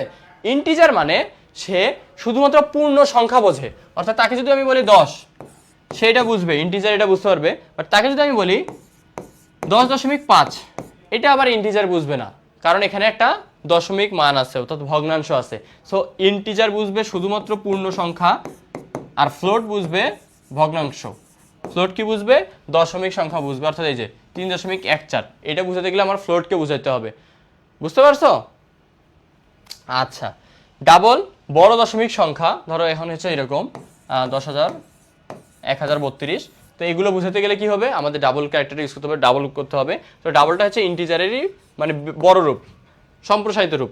আর কেয়ারে যে বলা আছে এটা হচ্ছে ক্যারেক্টারে বোঝাচ্ছে। তো এটা হচ্ছে একটি অক্ষর, এটা অক্ষরগুলোকে বোঝাবে। অর্থাৎ এটা হইতে পারে স্বর অ, এটা হতে পারে এ, এটা হতে পারে বি, এই টাইপের যত কিছু আছে, ঠিক আছে? ক, খ, সব এগুলো বুঝবে কে? এগুলো কে বুঝাবে? এগুলো বুঝাবে আমাদের এইখানে যে আছে ক্যারেক্টার, এটার মাধ্যমে বোঝা হয়। ডেটা টাইপটা, এটাকে ক্যারেক্টার বলা হয়, ডেটা টাইপ, ঠিক আছে? ওকে, তারপর আরো অনেক কিছু আছে। নন প্রিমিটিভ অর্থাৎ হচ্ছে অপ্রাথমিক অথবা উৎপন্ন ডেটা টাইপ। এগুলো হচ্ছে অ্যারে, স্ট্রিং, স্ট্রাকচার, ইউনিয়ন। এগুলো তোমাদের এত কিছু ভাবতে হবে না, জাস্ট মাথায় রাখবা অ্যারে, স্ট্রিং, স্ট্রাকচার, ইউনিয়ন, এই কথাগুলো জাস্ট একটু মাথায় রাখবা। এগুলো হচ্ছে আমাদের নন প্রিমিটিভ, বাট এগুলো তোমাদের এখানে আসার কথা না, এগুলো তোমাদের প্রশ্ন আসবে না। যেগুলো প্রশ্ন আসবে না সেগুলো আমরা কথা বলবো না। তো এখানে দেখো অ্যারিথমেটিক অপারেশনসের জন্য কিছু দেওয়া আছে, এখানে হালকা পাতলা ছোট করে দেওয়া আছে। তো এই জিনিসগুলো হচ্ছে বইয়ে নাই, কোথাও নাই, এগুলো আলাদাভাবে আমি সার্চ করে এখানে রাখছি, ইনপুট করে দিছি, যাতে তোমাদের বুঝতে সুবিধা হয়, যাতে তোমাদের কি করতে হয়, সুবিধা হয়, বুঝতে সুবিধা হয়, ঠিক আছে? যেমন গাণিতিক অপারেটর, গণিত করব, যোগ বিয়োগ করব। সো যোগের জন্য আমরা এই চিহ্ন ব্যবহার করব, বিয়োগের জন্য এই চিহ্ন ব্যবহার করব, গুণের জন্য আমরা ক্রস ইউজ করব না, এটাই বলতেছি। এখানে আমরা এই স্টারটা ইউজ করব, এটা হচ্ছে গুণ, এটাকে কি বলা হয়? গুণ বলা হয়। এগুলো মাথায় রাখো। ভাগ করার জন্য আমরা এটা ইউজ করব, ভাগ করার জন্য, অর্থাৎ যেখানে আমাদের রেজাল্ট শো করবে ভাগফলের, অর্থাৎ ভাগ করে ভাগফলটা কত আসছে সেটাই অ্যান্সার করব, সেটার জন্য এটা। বাট আরও একটা আছে, সেটা হচ্ছে কি ভাগশেষ কত থাকবে। তো ভাগশেষের জন্য আমরা এইটা ইউজ করব। এই দুইটা নিয়ে তোমরা একটু কনফিউজড হয়ে যাবা, দুটো নিয়ে অনেকেই কনফিউজড হয়ে যাবা। সো এগুলো আগে বলতেছি। ধরো এখন আমি বললাম কি যে 4/2, এটার অ্যান্সার কত হবে ভাইয়া? তোমার মাথায় কিন্তু আমরা ছোট থেকে করে আসছি, কি আমরা ছোট থেকে পড়ে আসছি যে 4/2, অর্থাৎ এখানে আমাদের কি হচ্ছে, ভাগফল হচ্ছে 2। তো ভাগফল হচ্ছে 2, এটার অ্যান্সার এটা আসবে, অর্থাৎ ভাগফলটাকে রেজাল্টে দেখাবে। কিন্তু কিন্তু আমি যদি বলি 4% 2 মানে এইভাবে দিছি, এটা দিলে তোমরা বলবো কি ভাই এটা আবার কি দিলেন, এটা তো মাথায় ঢুকলো না। তো এটার ক্ষেত্রে কি বোঝাবে, এটার অ্যান্সার আসবে 0, এটার অ্যান্সার আসবে কি 0। কিন্তু কেন ভাইয়া 0 আসবে, কারণ এই যে এটা দেওয়া আছে এটা শুধুমাত্র এই পার্সেন্টেজটা ভাগশেষের রেজাল্ট দেখায়, অর্থাৎ ভাগশেষ আছে কি নাই। দেখো 4/2 মানে কি 2 2 4 হয়ে গেছে মানে ভাগশেষ কিছুই নাই, তার মানে এটা হচ্ছে কি ভাগশেষ এখানে 0। এটার ক্ষেত্রে অ্যান্সার কি আসবে 0 হবে না। আবু হুরায়রা 6 এত মানে কঠিনও না, তোমাদের তেমন কঠিন কিছু আসবে না, আসলেও তোমরা পারবা ইনশাআল্লাহ, ঠিক আছে। আচ্ছা, এটা গেল গণিত অপারেটর। এবার হচ্ছে অ্যাসাইনমেন্ট অপারেটর। তো এগুলো তোমাদের তেমন কিছু করার নাই, মানে এগুলো ইজি, তো যেগুলো লাগবে আমি সেগুলো দেখাচ্ছি। তারপর এই যে তুলনা অপারেটর, সমান কি না এগুলো দেখো। এখানে বলছে কি এইভাবে দেওয়া মানে কি সমান, দুই পক্ষই সমান। এখন আরেকটা দেওয়া আছে যে সমান নয়, অর্থাৎ এই চিহ্নটা দ্বারা আগে তোমাকে নির্ধারণ মানে কি করে দিচ্ছে, এই যে এইভাবে একটা চিহ্ন দিয়ে তোমাদের হুঁশিয়ার করে দিচ্ছে, এই যে হুঁশিয়ার করে দিচ্ছে যে না কি না এটা সমান না, বোঝা গেছে। এরপরে আছে কি এই চিহ্নটা, ধরো এটা যদি বলি আমরা এই সাইডটাকে বড় বলবো, অর্থাৎ অ্যারোর ভেতরের সাইডটা কি থাকে বড় থাকে, আবার এই পাশের কি থাকে ছোট থাকে। সো এই চিহ্নটা আসলে ভ্যারাই করে, এটা আলাদা। এখন এইভাবে যদি আমি বলি এই পাশে, তখন আবার কি এটা বড় হয়ে যাবে, এই পাশটা ছোট হয়ে যাবে, ঠিক আছে। তো এটা হচ্ছে কি আমরা এইভাবে শিখি না, যে এইভাবে করার মাধ্যমে কি হাতের যে অ্যারোর মাঝখানে থাকে ভিতরে থাকে সেটা বড়, আর বাইরের সাইডটা কোণের সাইডটা কি থাকে ছোট থাকে, এতটুকু মাথায় থাকবে। আচ্ছা, এবার ছোট বা সমান আছে, বড় বা সমান আছে। তো এই চিহ্নগুলো হচ্ছে তোমাদের কি প্রোগ্রামিং এর সময় কাজে লাগে। অর্থাৎ এখন আমি যদি এটা তোমাকে বলি যে এইরকম, এই চিহ্নটাকে তুমি কি বলবা, এটাকে তুমি বলবা যে প্রথমে এটা বড় অথবা সমান, অর্থাৎ আমি যে এইভাবে দেই, তোমাকে একটা উদাহরণ দিলাম যে ভাইয়া এই যে দেখো এইরকম 10, এটার রেজাল্ট কি হবে। তো তুমি আর বলতে পারো ভাইয়া সংখ্যাটা হয় 10 হবে, না হয় 10-এর থেকে বড় হবে। তার মানে সংখ্যাটা আমাদের আসতেছে কি 10, 11, 12, 13 dot dot dot dot dot অসমিতক। মানে কি আমাদের 10-এর থেকে বড় যত সংখ্যা আছে সব ওইটার মধ্যে অ্যান্সার থাকবে। সো এগুলো নিয়ে আমাদের আর কথা বলা কিছু নাই, আমরা আস্তে আস্তে ধীরে ধীরে এমসিকিউ চলে যাব।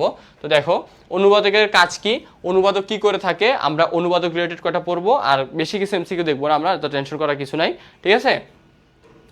অনুবাদকের কাজ হলো সবগুলো নির্দেশ একসাথে মেশিন কোডে রূপান্তরিত করা। হ্যাঁ, মেশিন কোডে রূপান্তর করে থাকে।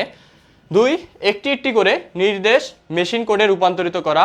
3, মেশিন কোডকে পাইথন কোডে রূপান্তর করা। না, অনুবাদকের কাজ মেশিন কোডে রূপান্তর করা, অ্যাসেম্বলি ভাষা হোক, আমাদের মানুষের ভাষা হোক, যে কোনো ভাষা হোক, মেশিন ভাষায় রূপান্তর করা। সো পাইথনে রূপান্তর করা অনুবাদকের কাজ না, এটা কম্পাইলারের কাজও না, ইন্টারপ্রেটারেরও কাজ না, অ্যাসেম্বলারের কাজ না। তাহলে এটা অ্যান্সার কি হবে, এটার অ্যান্সার হবে, দেখো তো কি হচ্ছে অ্যান্সার 1 ও 2 ক। ওকে, পাইথন ভাষায় মনিটরে কোনো লেখা প্রদর্শন করার জন্য নিচের কোন ফাংশনটি ব্যবহার করা হয়, অর্থাৎ বলে দিতে হয়, সেটা বলা হয় প্রিন্ট ফাঁকা, ব্র্যাকেট দিয়ে প্রিন্ট ফাঁকা বোঝাচ্ছে কি যে প্রিন্ট করে দাও এই ফাঁকা অংশের মধ্যে যে লেখা থাকবে। অর্থাৎ আমি চাচ্ছি আমার রেজাল্ট দেখাক যে বাংলাদেশ, মানে কি বুঝাচ্ছে কি, যেখানে তুমি ধরো একটা প্রোগ্রামে তুমি তাকে অর্ডার দিয়ে দিছো, যেখানে তুমি দেখবে দেশভক্তির কথা, মুক্তিযুদ্ধের কথা, সেখানে যেন বাংলাদেশের নাম আসে। তখন তুমি কি বলবা যে ভাইয়া যেখানে বাংলাদেশে এটা দেখছো তুমি আগে লিখে দিছো এটা, সো প্রিন্ট এই যে বাংলাদেশ, ঠিক আছে। তখন কি করবে, এটার রেজাল্ট কি দেখাবে, বাংলাদেশ দেখাবে, বুঝা গেছে, বাংলাদেশ দেখাবে। এগুলো কিন্তু খুব সহজ। এই যে একটা কোশ্চেন লিক করে দিচ্ছি, একটা কোশ্চেন তোমাদের লিক করে দিলাম আজকের পরীক্ষার, এই প্রশ্নটাই আছে, এই প্রশ্নের পরীক্ষায় আছে আজকে তোমাদের, ঠিক আছে। আচ্ছা, নিচের কোনটি পাইথন ভাষায় ভেরিয়েবল সঠিক নাম, পাইথন ভাষার ভেরিয়েবলের সঠিক নাম। তো জিনিস মাথায় রাখবা, সংখ্যা লেটার এভাবে ইউজ করা যাবে না, চিহ্ন ইউজ করতে পারবো না, প্রিন্ট লিখে ফাঁকা এখানে কিছু ইউজ করতে পারতেছো না, বাট ন্যাশনাল আইডি কোনো যদি স্পেস দেওয়ার থাকে মানে কোনো লেখার, তোমার তখন কি করতে পারবা, ভেরিয়েবলের সাথে নিচে এই জিনিসটা ইউজ করতে পারবা, নিচে থাকবে, ঠিক আছে। এটা নিচে আন্ডারস্কোর, এটাকে বলা হচ্ছে কি আন্ডারস্কোর, মনে থাকবে, এটা কি বলা হয় আন্ডারস্কোর, এই জিনিসটা তুমি ইউজ করতে পারবা। সো এটার অ্যান্সার কি হবে, অ্যান্সার হবে ঘ। এরপরে দেখো কি বলছে, পাইথন ভাষায় A5B2Y, এই যে একটু আগে করাই দিছি। তো ভাইয়া আপনাদেরকে কিন্তু সুন্দর মতো বুঝাই দিছি। কি বলছে? ওয়াই সমান এ পার্সেন্টেজ বি, এই কথাটা বলছে। এখানে এর মান কত? এর মান হচ্ছে 5, তো 5%2, এটার অ্যান্সার কি আসবে? আমি বারবার বলতেছি 5/2 এইভাবে যদি থাকে, এখানে আমাদের রেজাল্ট আসে ভাগফল, অর্থাৎ 2 দুগুণে 4, তাহলে এটা ভাগফল আসবে 2, অর্থাৎ 2 বার ভাগ যায়। যদি আমি আরেকবার ভাগ করি 2.5 আসে অ্যান্সার, মানে আড়াইবার ভাগ যায়, তাই তো? এখন এইটাকে যদি আমি আবার এভাবে করি, পার্সেন্টেজ দিয়ে করি, এইভাবে করি, তখন এটার অ্যান্সার কি দিবে জানো? এই চিহ্নটা থাকলে সেখানে ভাগ শেষটাকে রেজাল্ট আনতে হয়। বারবার বলে দিচ্ছি, কোনটাকে রেজাল্ট আনতে হয়? ভাগ শেষকে। সো ভাগ শেষ কত আসতেছে? 2 দুগুণে 4। আমি যদি এইভাবে করে দিই তোমাদেরকে, দেখো এই যে 2 দুগুণে 4, নিচে থাকে 1। যখন এই চিহ্নটা থাকবে, এই চিহ্নটা থাকবে, তখন এইটা হচ্ছে রেজাল্ট। আর যখন পার্সেন্টেজ চিহ্নটা থাকবে, এই চিহ্নটা 10% চিহ্ন যেটা আমরা চিনে থাকি, সেটার ক্ষেত্রে রেজাল্ট হয় এইটা, ভাগশেষ। আশা করি এইটা নিয়ে আর তোমাদের ভুল হবে না, আশা করি এটা নিয়ে তোমাদের আর কোনো ভুল হবে না, মাথা থাকবে। তাহলে এটা অ্যান্সার কি হবে? 1 হবে, কারণ ভাগশেষ আমার 1 থাকতেছে, ভাগশেষ 3 থাকলে 3 হইতো। ঠিক আছে? আচ্ছা আচ্ছা, নিচের পাইথন কোডটি লক্ষ্য করো। প্রিন্ট আইসিটি, এখানে বলছে কি for I in range 1 to 6, মানে রেঞ্জ কত হবে? 1 থেকে 6 এর মধ্যে থাকবে। তো 1 থেকে 6 এর মধ্যে বলছে, তাহলে এটা কতবার প্রিন্ট হবে? 5 বার প্রিন্ট হবে, 5 বার প্রিন্ট হবে। 1 2 3 4 5 6, অর্থাৎ এই 1 থেকে 6 এর মধ্যে থাকবে। তাহলে এটা প্রিন্ট কতবার করব আমরা? 5 বার প্রিন্ট করব। ঠিক আছে? 6 এর ভিতরে থাকলে 1 2 3 4 5 পর্যন্তই হবে, 6 আর যাবে না। আচ্ছা আচ্ছা, কম্পিউটার সহ যে কোনো ইলেকট্রনিক ডিভাইস শুধুমাত্র বুঝতে পারে, একটু আগেই বললাম কি বুঝতে পারে? 0 আর 1 বুঝতে পারে। অর্থাৎ তার কাছে 0 মানে হচ্ছে না, 1 মানে হচ্ছে হ্যাঁ। 0 মানে অফ, 1 মানে ইয়েস। ঠিক আছে? আচ্ছা, 0 মানে হচ্ছে, এটা তোমরা হচ্ছে নাম্বার সিস্টেম একটা অধ্যায় আছে তোমাদের এইচএসসিতে, তখন তোমরা এগুলো খুব ভালোভাবে বুঝতে পারবা। ঠিক আছে? আচ্ছা, তো এটা অ্যান্সার হবে কি 0 আর 1। তারপর বলছে কি নিচের কোনটি প্রোগ্রামিং ভাষা? প্রোগ্রামিং ভাষা পার্ল, ওরাকল, রেডিস, ইনফরমেক্স। তো PERL এটা হচ্ছে একটা প্রোগ্রামিং ভাষা, পার্ল হচ্ছে এটা কি প্রোগ্রামিং ভাষা, মুখস্থ করে ফেলো এটা। এরপরে কোন ভাষার রীতিনীতি অনুসরণ করে নির্দেশ লিখলে কম্পিউটার সহজে নির্দেশগুলো বুঝতে পারে? অর্থাৎ কোন ভাষা বুঝে কম্পিউটার? কম্পিউটার বোঝে ভাইয়া, কম্পিউটার বোঝে কোনটা? কম্পিউটার বোঝে কোনটা? প্রোগ্রামিং ভাষায় যদি তুমি লিখে দাও কম্পিউটার বুঝতে সুবিধা হবে। এখন কথা হচ্ছে, আমি যখন বললাম যে ভাইয়া কম্পিউটার বোঝে কোনটা? কম্পিউটার বোঝে মেশিন ভাষা। কিন্তু এখন কথা হচ্ছে, আমি যদি এখন এখানে সব কিছু লিখি, তুমি কি কিছু বুঝবা?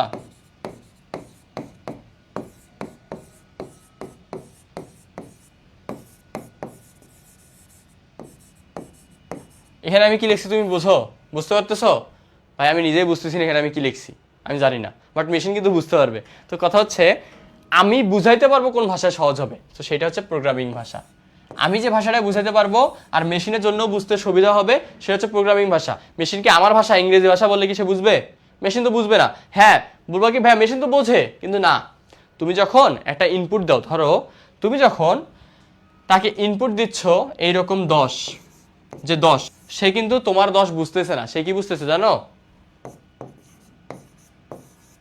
সে বুঝতেছে যে 1 0 1 0, তার কাছে তোমার 10 মানে তার কাছে হচ্ছে এইটা তার 10, এটা মেশিন ভাষার 10। ঠিক আছে? আর এটা হচ্ছে আমাদের ভাষার 10। বোঝা গেছে? এটা আমাদের ভাষায় যেটাকে আমরা 10 বলি, মেশিন সেটাকে বলে 1 0 1 0। বোঝা গেছে? তো এই যে সে তার মতো করে ভাগ করে আবার শো করবে কি রেজাল্ট, তোমাকে এইটাই দেখাবে যে হ্যাঁ সে 10 বুঝতে পারছে। তো এইটাই হচ্ছে কি, এইটাই কি তোমাদের মানে অনুবাদকের কাজ আমরা বলে থাকি, অনুবাদ করে দেয়। ওকে, তাহলে এটা হচ্ছে প্রোগ্রামিং ভাষায় গেল। এরপরে বলছে কি কোন ভাষায় লিখিত প্রোগ্রামিং কম্পিউটার সরাসরি বুঝতে পারে?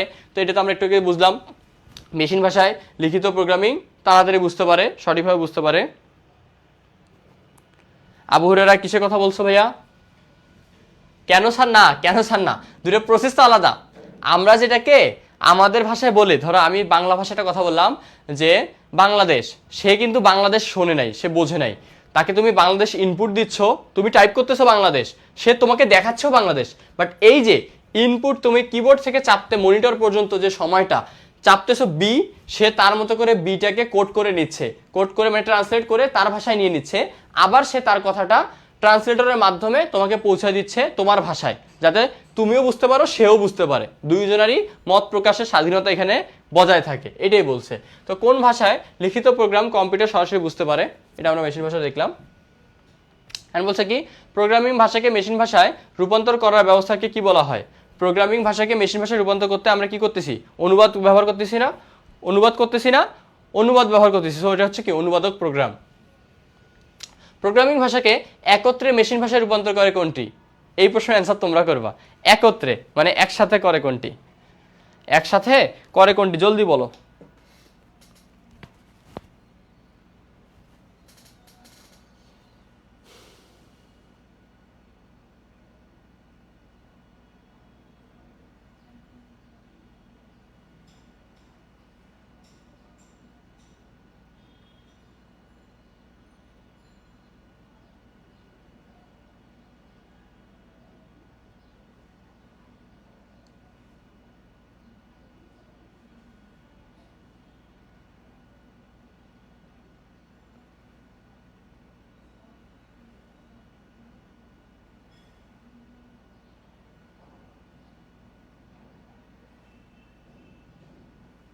জলদি কমেন্ট করো।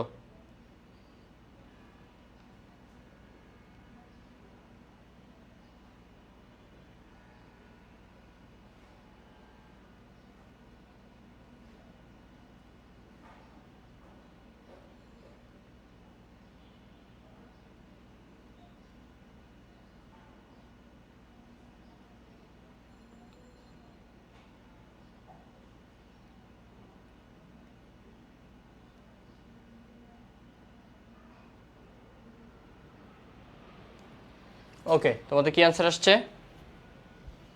প্রোগ্রামিং ভাষাকে একত্রে মেশিন ভাষায় রূপান্তর করে।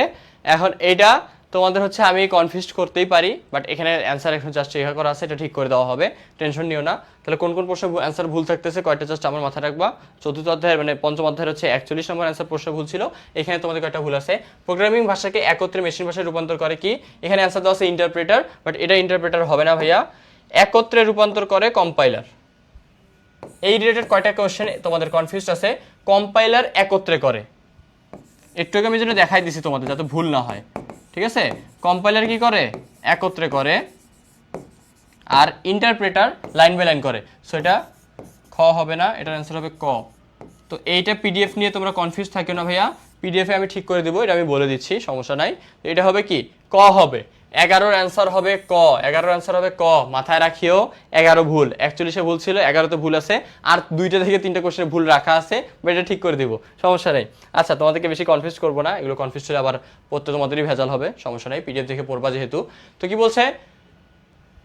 চিত্রের প্রশ্নবোধক চিহ্নিত স্থানে কি হবে? প্রোগ্রামিং ভাষা মেশিন কোড। প্রোগ্রামিং ভাষা মেশিন কোড মানে এটাকে তোমার কি করতেছে? মাঝখানে একটা অনুবাদক প্রোগ্রাম কাজ করে। সো অনুবাদক প্রোগ্রামটা হচ্ছে ইন্টারপ্রেটার, অর্থাৎ লাইন বাই লাইন কাজ করতেছে, লাইন বাই লাইন কাজ করতেছে। যদি ডিরেক্ট দেখাইতো কিরকম? এটা যদি এইভাবে দেখাইতো, দেখো এটা যদি এইভাবে দেখাইতো কি ডিরেক্ট চলে গেছে, এটা ডিরেক্ট হয়ে গেছে, এখানে এই জিনিসটা নাই, এই কথাটা নাই, তাহলে এটাকে তুমি কি বলতা? কম্পাইলার বলতা, কারণ কম্পাইলার একত্রে কাজ করে। এই জিনিসটা মুখস্থ করতে বলছি, কিন্তু কম্পাইলার একত্রে ইন্টারপ্রেট, ঠিক আছে? ইন্টারপ্রেটার সেটা কাজ করে লাইন বাই লাইন, মানে ডিস্টার্ব দেয়, সে কি করে? লাইন বাই লাইন কাজ করে, সে একটা কাজ বারবার সুন্দর মতো গোছায় করার চিন্তা ভাবনা করে। তাহলে এটা কি হবে? ইন্টারপ্রেটার। পরের নির্দেশে ফিরে চলে যায়, ঠিক আছে? এখন ইন্টারপ্রেটারের কাজ কি? এখানে তোমাদের অ্যান্সারে দেওয়া আছে কি, যে এক লাইন করে রূপান্তর করে। তাহলে ইন্টারপ্রেটারের কাজ কি? একসাথে পুরো প্রোগ্রামকে রূপান্তর করে কে? একসাথে পুরো প্রোগ্রামের কাজ করে compiler, but line by line কাজ করে অথবা এক লাইন করে কাজ করে ইন্টারপ্রেটার। তাহলে 13 ক ছিল সি প্রোগ্রামিং ভাষায় প্রতিটি নির্দেশ শেষে কোন চিহ্ন দিতে হয়? এটা হচ্ছে খুবই গুরুত্বপূর্ণ একটা কোশ্চেন, সেটা হচ্ছে সেমিকোলন দিতে হয়। সি প্রোগ্রামিং ভাষায় তোমাদের এই চিহ্নটা না দিলে তোমাদের ভুল হয়। আমরা যখন প্রোগ্রামিং করি, এই যে সেমিকোলন চিহ্নটা যদি আমরা না দেই, সেমিকোলন না থাকলে সে প্রোগ্রামটা রান করবে না, এরর দেখাবে, ভুল দেখাবে, ঠিক আছে? তোমার যে ভুল আছে এটা বুঝে দিবে যে এই লাইনে এত জায়গায় ভুল আছে। তাহলে এটা খুবই গুরুত্বপূর্ণ প্রশ্ন, খুবই গুরুত্বপূর্ণ প্রশ্ন। এটা কি হবে? সেমিকোলন। কোনটি শিক্ষানবিশ বান্ধব প্রোগ্রামিং ভাষা, অর্থাৎ শিক্ষার্থীদের জন্য বুঝতে সুবিধা হয়? পাইথন। শিক্ষার্থীরা খুব সহজে বোঝে, সেটা হচ্ছে কি? পাইথন ভাষা, পাইথন ভাষা। পাইথনে আউটপুট হিসেবে কোনো কিছু প্রিন্ট করতে এই যে প্রিন্ট এই চিহ্নটা দিতে হয়, এটা একটু আমরা দেখাই দিছি। আউটপুট হিসেবে কোনো চিহ্নিত করতে কি করা হয়, আউটপুটে আমরা পাই কি প্রিন্ট লিখে এটা দেওয়া থাকলে সেই জিনিসটাই আসবে। কতবার দেওয়া লাগবে সেটাও বলে দিই আমরা, তাহলে বারবার আর প্রিন্ট করতে হয় না। এবারে প্রিন্ট আমি বাংলাদেশকে ভালোবাসি, তাহলে এখানে কি আসবে, আমি বাংলাদেশকে ভালোবাসি কথাটাই আসবে, শুধুমাত্র আমি বাংলাদেশকে ভালোবাসি কথাটাই আসবে। এই কমাগুলো আবার নিয়ে আসেও না, কমাগুলো দ্বারা বুঝাচ্ছে যে না এই লেখাটা তোমাকে প্রিন্ট করতে হবে, আউটপুট করতে হবে। সো আউটপুটে জাস্ট আমি বাংলাদেশকে ভালোবাসি কথাটা আসবে, কমাটা থাকবে না। দেখো দুইটার মধ্যে কনফিউজ হয়ে যাবা, বলবো ভাইয়া এখানে তো কমা আছে, উপরে উদ্ধৃতি চিহ্ন যেটাকে আমরা বলে থাকি, সো এটা কেন দিচ্ছি না, ইনভার্সন যে মার্ক ছিল সেটা কেন দিলাম না, কারণ ওইটার ভিতরে যা লেখা আছে তাই থাকবে, ওইটার ভিতরে যা লেখা আছে তাই কি করতে হবে তোমার আউটপুটে আসবে। তাহলে এটা হচ্ছে 17 গ। 18 কি বলছে, প্রিন্ট এর সাহায্যে বার্তা কোথায় পাঠানো হয়। তো প্রিন্টের সাহায্যে তোমাকে বোঝায় কি ইনপুট মান তুমি আউটপুটে পাঠাচ্ছ, মানে আমি বাংলাদেশকে ভালোবাসি এই কথাটা আমি লিখে দিচ্ছি একবার। সো এইটা হচ্ছে ইনপুট, হচ্ছে এটাকে আমি চাচ্ছি কি আউটপুট করতে, অর্থাৎ শো করতে। সো এই জন্য এটা কি হবে, ইনপুট মান আউটপুট ডিভাইসে, ইনপুট মান আউটপুট ডিভাইসে আমি এটাকে প্রেরণ করতেছি। তারপরে কি বলছে, ভ্যারিয়েবল নামকরণে দুটি শব্দের মধ্যে কোনটি থাকা যাবে না, আন্ডারস্কোর থাকা যাবে, সংখ্যা থাকা যাবে, টেক্সট থাকা যাবে, ফাঁকা স্পেস থাকা যাবে না, কোনো ধরনের ফাঁকা স্পেস তুমি রাখতে পারবা না। এই যে যেমন ন্যাশনাল আইডি, এই যে এই কথাটাই দেখো আমরা কি বলতেছিলাম, ন্যাশনাল এখানে একটা আন্ডারস্কোর দিয়ে আইডি, তো এইটাই হচ্ছে আন্ডারস্কোর, নিচে আন্ডারস্কোর, এটাকে কি বলতেছি আমরা, আন্ডারস্কোর বলতেছি, বুঝতে পারছো। কিন্তু তুমি ফাঁকা স্পেস রাখতে পারবে না, অর্থাৎ এই জিনিসটাকে মানে গ্যাপ দিয়ে দিলা তাহলে হয়ে গেল না, এভাবে তোমার কোনো ভ্যারিয়েবলের নাম হয় না, এভাবে কোনো ভ্যারিয়েবলের নাম লিখবা না। এই কোশ্চেনটা তোমাদের থাকবে ভাইয়া, বলে দিলাম, যাও ইনশাআল্লাহ এই ধরনের কোশ্চেন তোমার একটা থাকবে, এই টাইপের একটা কোশ্চেন তোমাদের শিওর শিওর শিওর থাকবে, ফর শিওর, ঠিক আছে। আচ্ছা, তারপরে আমরা দেখি চলকের নামকরণে দুটি শব্দের মধ্যকার ফাঁকা স্পেসের পরিবর্তে কোন চিহ্নটি দেওয়া যাবে, মানে মাঝখানে কোন চিহ্নটি দেওয়া যাবে। এখন দেখো এই দুটোর মধ্যে তোমাদের সমান জিনিস লাগতে পারে, বাট দেখো কয়ের নিচে আছে, ক্ষয়ের মাঝখানে আছে, এইটা হচ্ছে হাইফেন, এইটা হচ্ছে আন্ডারস্কোর, সো আন্ডারস্কোর রাখা যাবে, অর্থাৎ ক রাখা যাবে, ঠিক আছে। আচ্ছা, এরপরে কি বলছে, কোনটি ভ্যারিয়েবলে ভুল নামকরণ, ভুল, ভুল কোনটা, দিস ভেরিয়েবল ইজ কুল, ঠিক আছে, মাই ভেরিয়েবল স্পেস আছে, ভুল, নিনজা দেখো এখানে কিন্তু কি নাই, মানে বিডি এগুলোর ক্ষেত্রে কি আছে, আন্ডারস্কোর আছে, সো স্পেস দেওয়া লাগলে, হ্যাঁ এটা তো 6 অধ্যায়ের। আচ্ছা আমি একসাথে পড়াচ্ছি, পঞ্চম আর ষষ্ঠ, তোমরা কি বুঝতেছো না, আমি তো শুরুতে বলে দিলাম, ওই যে কম্পাইলার, ইন্টারপ্রেটার, অ্যাসেম্বলার যখন আসছে তখন থেকে ষষ্ঠ অধ্যায় অর্থাৎ প্রোগ্রামিং এর মাধ্যমে তোমার যে কোডিং মানে সহজ সমস্যার সমাধান আছে সেই অধ্যায়টা শুরু করে ফেলছি আমরা, ঠিক আছে। এখন তোমরা দেখো এখানে আলাদাভাবে মার্কিংও করা আছে, 1 থেকে 50 পর্যন্ত একটা দেওয়া আছে, এখানে দেখো 1 থেকে আবার শুরু হয়েছে, হয়ে 20 চলতেছে, ঠিক আছে। এই তাহলে 21 এর অ্যান্সার কি হবে, 21 এর অ্যান্সার হবে খ, ভুল। 21 খ যেটা আছে এটা কি হবে, ভুল হবে। 21 যেটা দেওয়া আছে এটা কি, খ, ভুল, কারণ তুমি এখানে স্পেস দিছো, এখানে স্পেসটা না দিলে ঠিক ছিল, বাট যখন তুমি স্পেস দিছো, স্পেস দেওয়ার ফলে ওটা ভুল হয়ে গেছে, আমাদের কোনো এখানে কি দেওয়া যাবে না, স্পেস দেওয়া যাবে না। আচ্ছা, তারপরে নিচের কোনটি সঠিক, নাম্বার 1 হাইফেন আছে হবে না, নাম্বার 1 স্পেস আছে হবে না, 1 নাম্বার এখানে স্পেস আছে হবে না, নাম্বার আন্ডারস্কোর 1, সো এটা ঠিক। অর্থাৎ দেখো কাইন্ড অফ সেম জিনিস ঘুরে ফিরে আসতেছে, মানে এই রিলেটেড একটা কোশ্চেন তোমাদের থাকবেই থাকবেই থাকবে, ওকে। আচ্ছা, তারপর কি বলছে, পাইথন একটি কেস সেন্সিটিভ ভাষা, মেশিন ভাষা, মানুষের ভাষা, এলিয়েন ভাষা, না এটা কি ভাষা, এটা তোমার এলিয়েন ভাষাও না, মানুষের ভাষাও না, মেশিন ভাষাও না, এটা হচ্ছে কেস সেন্সিটিভ ভাষা। তো সি প্রোগ্রামিং ভাষা, প্রোগ্রামিং ল্যাঙ্গুয়েজগুলোকে কেস সেন্সিটিভ ভাষা বলা হয়, ঠিক আছে। এখানে কিছু ভুল করলে, কিছু কেস ভুল করলে তোমার জিনিসটা কেস সেন্সিটিভ, মানে কি তুমি উল্টাপাল্টা কিছু দিলে সে নিতে পারবে না, সে বুঝবে না, ঠিক আছে। আচ্ছা, হোয়াইল হলো একটি ভেরিয়েবলের নাম, ফাংশনের নাম, কিওয়ার্ড, ডেটা টাইপ। হোয়াইল দ্বারা কি বোঝায়, হোয়াইল হচ্ছে একটা ফাংশন, তাই না। হোয়াইল হলো একটি কিওয়ার্ডের কথা বলছে, ফাংশনও না এখানে, এটা বলছে। তো হোয়াইল হচ্ছে কি, লুপ, এটা একটা কিওয়ার্ড, কিওয়ার্ড দ্বারা কি বোঝাচ্ছে, লুপের কথা বলতেছে, loop. While loop, do while loop, for loop, আর হচ্ছে for if go to loop, আরেকটা হচ্ছে ইফ গো টু। ভাই এগুলো কি ভাই, প্লিজ এগুলো নিয়ে এখন তোমরা মাথা ঘামায় না, তোমাদের এগুলো লাগবে না, এগুলো লাগবে না, ঠিক আছে? আচ্ছা কনফিউজ ছিলা, কোনো সমস্যা নেই, এখন ক্লাস করো। আচ্ছা তো সমস্যা নেই, তুমি ক্লাস করো, তুমি এমসিকিউ অ্যান্সার করতে পারলেই হইলো, একটু হালকা পাতলা যা পড়াচ্ছি তাই একটু পড়ে যাও, জাস্ট এগুলো, ঠিক আছে? আচ্ছা তো এই চারটা হচ্ছে লুপের কথা বলছে ভাই। লুপ কি? লুপ হচ্ছে তুমি প্রোগ্রাম রান করার সময় বুঝতে পারবা। এখন এগুলো নিয়ে মাথা ঘামায় না, কারণ এগুলো নিয়ে মাথা ঘামাতে গেলে তোমাদের কোনো কাজ আলটিমেট রেজাল্ট 0 হবে। তখন তোমাকে বলবে কি, তোমার স্যার তোমার রেজাল্ট দেখে বলবে কি যে এই এটাকে তুমি এইভাবে পাইথনের মাধ্যমে বলে দেবে কি, তার রেজাল্টটাকে তুমি এটা বলে দাও প্রিন্ট 0 মানে কি তাকে 0 দাও, অথবা প্রিন্ট এখানে কি থাকবে, এখানে বলে দিবে যে এইভাবে যে এফ চাপো, কি দাও, এফ দিয়ে দাও, অর্থাৎ তাকে কি করো, এফ দিয়ে দাও, ফেল দিয়ে দাও। সো এই জন্য দরকার নেই, এগুলো নিয়ে আমরা এত কথা বলবো না। এটা কিওয়ার্ড ছিল, হোয়াইল একটা কিওয়ার্ড ছিল।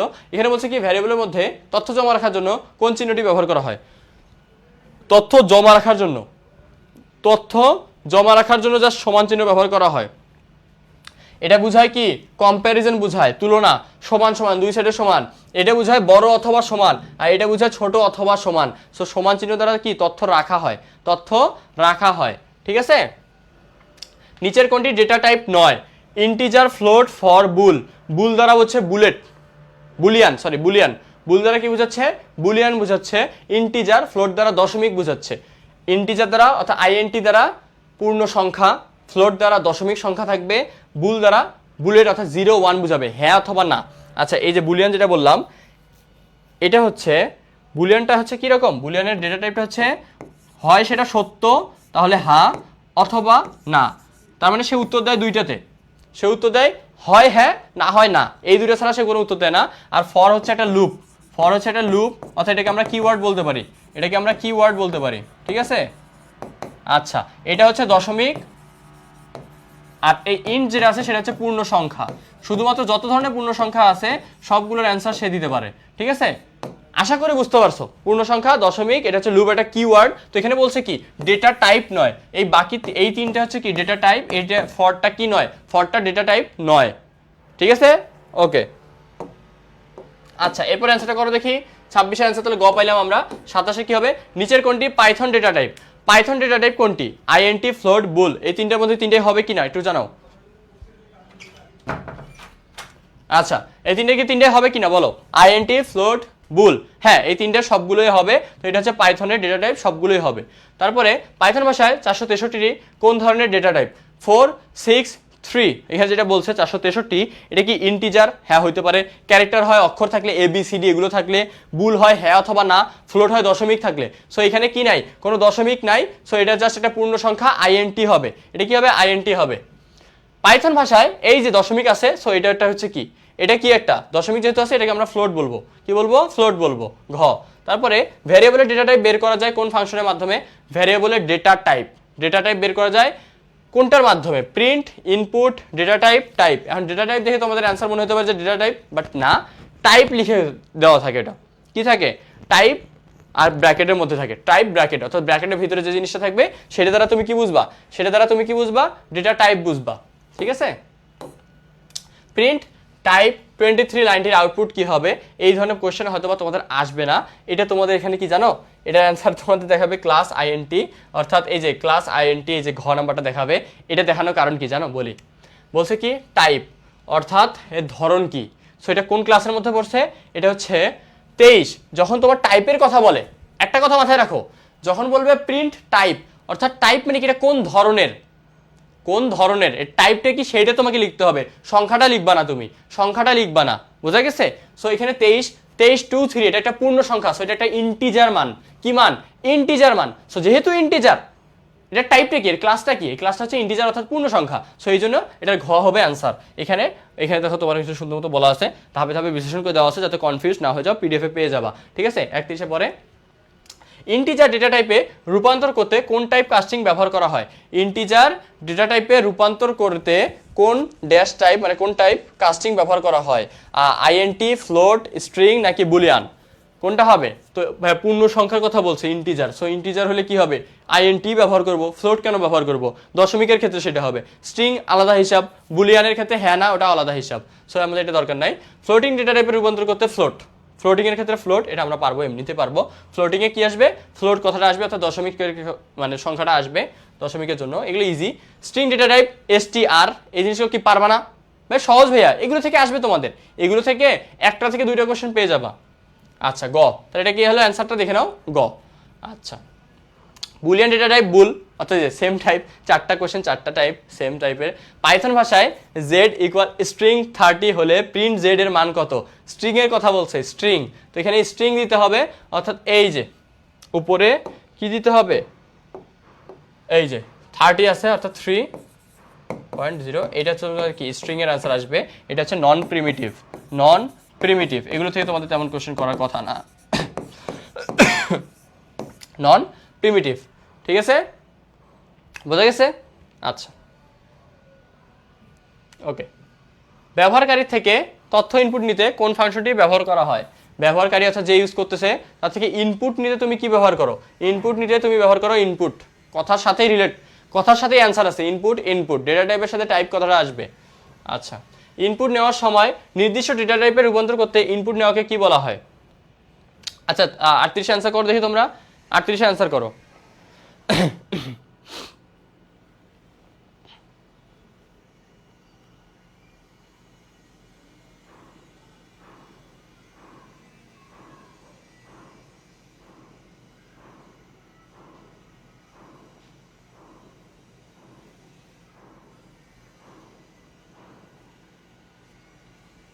ওকে, এগুলো খুব ইজি ইজি দেওয়া আছে, আমরা ইজি টাইপগুলো কোশ্চেনগুলো ইজি নিয়ে আসছি। তো এটা হচ্ছে কি ইনপুট নেওয়ার সময় নির্দিষ্ট ডেটা টাইপে রূপান্তর করতে ইনপুট নেওয়াকে কি বলে? এটাকে বলা হয় টাইপ কাস্টিং। এটা কি বলা হয়? টাইপ কাস্টিং, ঠিক আছে, অর্থাৎ ইনপুট নিচ্ছ, কাস্ট করতেছো, সো এই জিনিসটা হচ্ছে কি টাইপ কাস্টিং। এরপরে দেখো গাণিতিক অপারেটর, গণিতের কাজ আসছে, সো গণিতের কাজ এখানে কোনটা? এখানে সমান তথ্য ইনপুট নিতে ইউজ করা হয়, তথ্য সংরক্ষণ করে, প্লাস এটা কোনো তোমার কি না গাণিতিক অপারেটর না, এই যে পার্সেন্টেজের চিহ্নটা দেখতেছো এটা দ্বারা আমরা ভাগশেষের রেজাল্ট নিয়ে আসি, সো এটা একটা গণিতের অপারেটর, এটা একটা কি অপারেটর, গাণিতিক অপারেটর, ঠিক আছে, তো এটার অ্যান্সার কি গ, এটার অ্যান্সার গ। ওকে, এরপরে মাল্টিপ্লিকেশন অপারেটর কোনটি? মাল্টিপ্লাই, গুণ করা হয় স্টার দ্বারা, এখানে আমরা ক্রস চিহ্ন ব্যবহার করব না, এখানে কি ব্যবহার করব? স্টার যে টাইপের আছে সেইটা ব্যবহার করব। 40-এর ডিভিশন অপারেটর কোনটি? ভাগ, শুধুমাত্র ডিভিশনের কথা বলছে, তো এই অথবা চিহ্ন যেটাকে আমরা বলে থাকি স্ল্যাশ, এটা ইউজ করব, এটাকে ভাগ বলা হয়। এখানে তোমাদের রেজাল্ট আসবে ভাগ ফলের রেজাল্ট, আমি কিন্তু বারবার বলতেছি এই টাইপের কোশ্চেন তোমাদের আসবেই আসবে, শিওর থাকো। y equal a2 plus b2 একটি গাণিতিক রাশিমালা হলে পাইথন প্রোগ্রামের ভাষায় রাশিমালাটির সঠিক রূপান্তর কি? এটা তোমরা দেখে নাও। এটা কথা হচ্ছে এই যে এইটা a a b b, অর্থাৎ a2 মানে হচ্ছে a কে দুইবার গুণ করব, b2 মানে হচ্ছে b টাকে দুইবার গুণ করো, করে মাঝখানে যোগ দেওয়া আছে, সো দুইটাকে যোগ করে দাও। এটা হচ্ছে কি পাইথন ভাষায় রাশিমালা সঠিক রূপান্তর, সঠিক রূপান্তরের কথা বলছে। কোনটি কম্প্যারিজন অপারেটর? তুলনামূলক অপারেটর, সো এইখানে হচ্ছে তুলনামূলক অপারেটরটা হচ্ছে খ, খ অর্থাৎ সমান সমান, সে তুলনা করতেছে, তুমিও যা আমিও তা, right hand side is equal to left hand side অথবা left hand side is equal to right hand side, তাহলে এটার অ্যান্সার কি আসতেছে? খ, ঠিক আছে। আচ্ছা কোন অপারেটর দ্বারা ডান দিকের এবং বাম দিকের অপারেটর সমান বুঝায়? অপারেন্ট সমান বুঝায়, ডান দিক বাম দিক সমান বুঝাবে ওই সেম উপরেরটা দিয়েই ক দ্বারা, এগুলো পারবা, এগুলো পারবা। আচ্ছা কোন অপারেটর দ্বারা ডান দিকের অপারেন্টের চেয়ে বাম দিকের অপারেন্ট বড় বা সমান বোঝায়? ডান দিকের অপারেন্ট কি বলছে? ডান দিকের অপারেন্টের চেয়ে বাম দিকের অপারেন্ট বড় বা সমান বোঝায়, সো এই চিহ্নটা দ্বারা দেখাই দিই, মধ্যে দেখাই দিই গ, এই যে দেখো কি বলছে, কথাটা বুঝলে তোমরা বুঝতে পারবে, এটা ইজি ইজি জিনিস। ডান দিকের, ডান দিক কোনটা? এই দিক, অপারেন্টের চেয়ে বাম দিকের অপারেন্ট বড় বা সমান, সো যেহেতু চিহ্নটা যদি আমি এইভাবে নেই তাহলে এটা হচ্ছে কি ছোট, কথার সাথে মিলতেছে, আর এই পাশে হচ্ছে বড়। যদি বলতো ডান দিকটাই বড় তখন চিহ্নটা আমার কি হয়ে যেত? এটা চেঞ্জ হয়ে যেত, এই কথাটাও চেঞ্জ হয়ে যেত, বাট না, এখানে বলছে কি ডান দিকের থেকে বাম দিকটা বড় হবে, সো এইটা হবে, অথবা বলছে কি সমান হবে, সো এই যে সমান। বুঝতে পারছেন চিহ্নটা কেন এইটা হইলো, কেন এইটা হইলো না? বোঝা গেছে? কথাটা যদি বলতো ডান দিকটা ছোট হবে তখন এই চিহ্নটা এই সাইডে থাকতো, তার মানে এই সাইডটা বোঝাচ্ছে ছোট, অর্থাৎ এই সাইডটা বোঝাচ্ছে ছোট, এটা বড়, ডান সাইড বড় বোঝাচ্ছে। বোঝা গেছে? এটা বোঝা গেছে কি জন্য এটার অ্যান্সার গ হয়েছে? এটার অ্যান্সার কেন গ হয়েছে বোঝা গেছে? আচ্ছা তারপরে অপশন 1 ইজ সমান সমান, মানে এখানে দুইটা চিহ্ন দেওয়া আছে দেখো, এটা দেখবা এই যে এটা দ্বারা বোঝাচ্ছে দুই সাইড সমান, ইকুয়াল, দুইটা কি ইকুয়াল, দুইটাই কি ইকুয়াল সমান।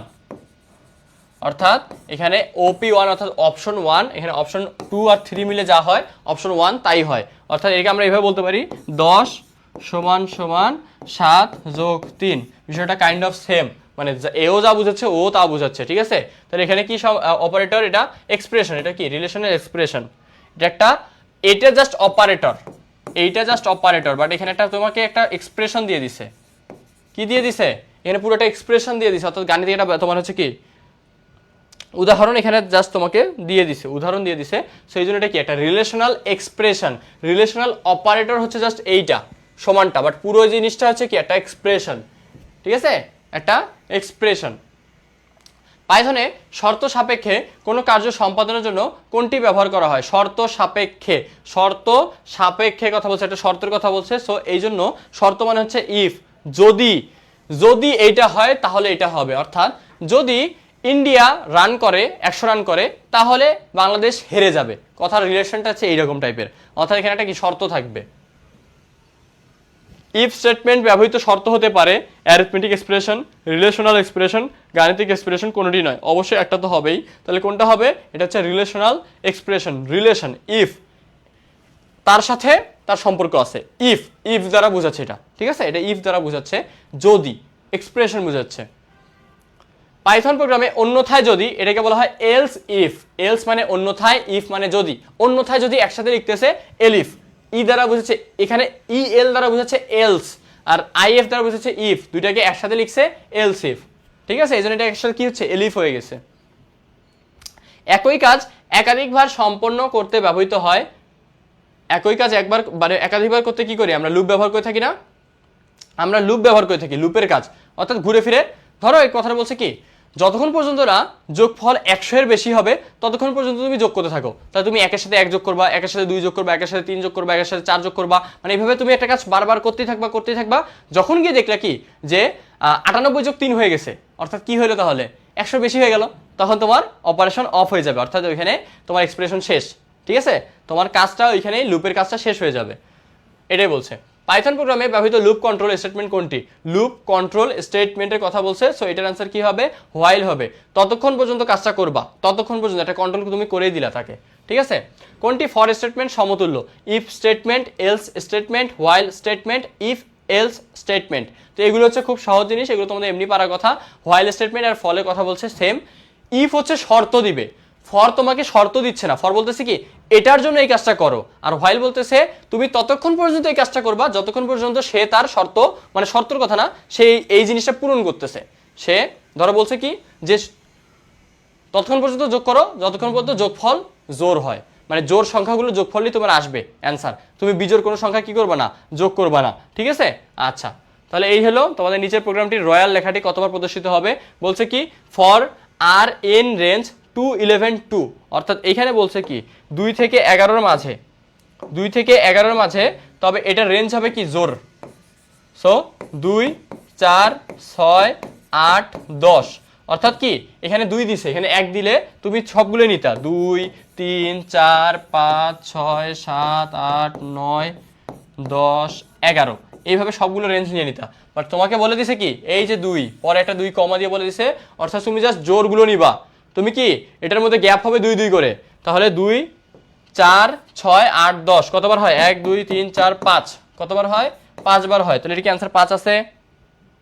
অ্যান্সার কি 5 আছে? হ্যাঁ, খ অ্যান্সার 5, ঠিক আছে। আচ্ছা, শর্তযুক্ত কোনো লুপের পুনরাবৃত্তি করার জন্য কোনটি ব্যবহার করা হয়? পুনরাবৃত্তি করব, কন্টিনিউ করব, পুনরাবৃত্তি কন্টিনিউ করব, কি করব? পুনরাবৃত্তি মানে কি কন্টিনিউ, কাজটা আবার করব। মেশিন ভাষা সরাসরি কার্যকর হয়, যন্ত্রের উপর নির্ভরশীল থাকে, তাড়াতাড়ি প্রোগ্রাম লেখা যায়। মেশিন ভাষায় তুমি তাড়াতাড়ি প্রোগ্রাম লিখতে পারবা? কখনোই লিখতে পারবে না। মেশিন ভাষায় তুমি লিখতে পারবে না, মেশিন ভাষা মেশিন বুঝতে পারবে, বাট তোমার লিখতে অনেক বেশি সমস্যা হবে। সো এটা হবে না অ্যান্সার, তাহলে 1 ও 2। প্রোগ্রামিং ভাষাকে মেশিন ভাষার পরিবর্তনের জন্য ব্যবহৃত রূপান্তর ব্যবস্থা হলো অ্যাসেম্বলার, কম্পাইলার, ইন্টারপ্রেটার। মানে কোনগুলোকে ইউজ করে থাকি? তো আমরা অনুবাদক হিসেবে এখানে 2 আর 3 কে ইউজ করব প্রোগ্রামিং ভাষাকে। অ্যাসেম্বলার কেন হলো না ভাইয়া? এটা একটা অনুবাদক, সে একটা অনুবাদক, ওকে, বাট তার কাজ হচ্ছে অ্যাসেম্বলি ভাষাকে, অ্যাসেম্বলি অর্থাৎ অনুন্নত ভাষাকে, যেগুলো আমরা বুঝি না তেমন, অ্যাসেম্বলি এই ভাষাটাকে সে মেশিন ভাষায় কনভার্ট করে, কোন ভাষায়? মেশিন।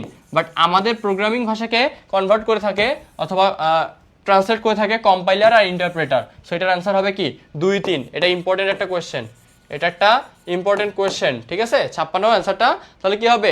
2, 3 হবে। অর্থাৎ অ্যাসেম্বলার অ্যাসেম্বলি ভাষাকে কি করে থাকে? কনভার্ট করে থাকে। ওকে, আচ্ছা আচ্ছা, তাহলে এই টাইপের কোশ্চেনগুলো তোমাদের আসতেছে। তাহলে আমাদের আজকে এই যে তখন এখন হয়তো আমাদের স্লাইড শো শেষ হয়ে গেছে, অর্থাৎ স্লাইড শো শেষ হওয়ার কারণ হচ্ছে তোমাদের পড়ানো শেষ হয়ে গেছে। ওকে, তো এই যে আমি আবার চাপ দিলাম, আবার স্লাইড শো শুরু হয়ে গেল, অর্থাৎ এটা আবার শুরু থেকে চলে আসবে।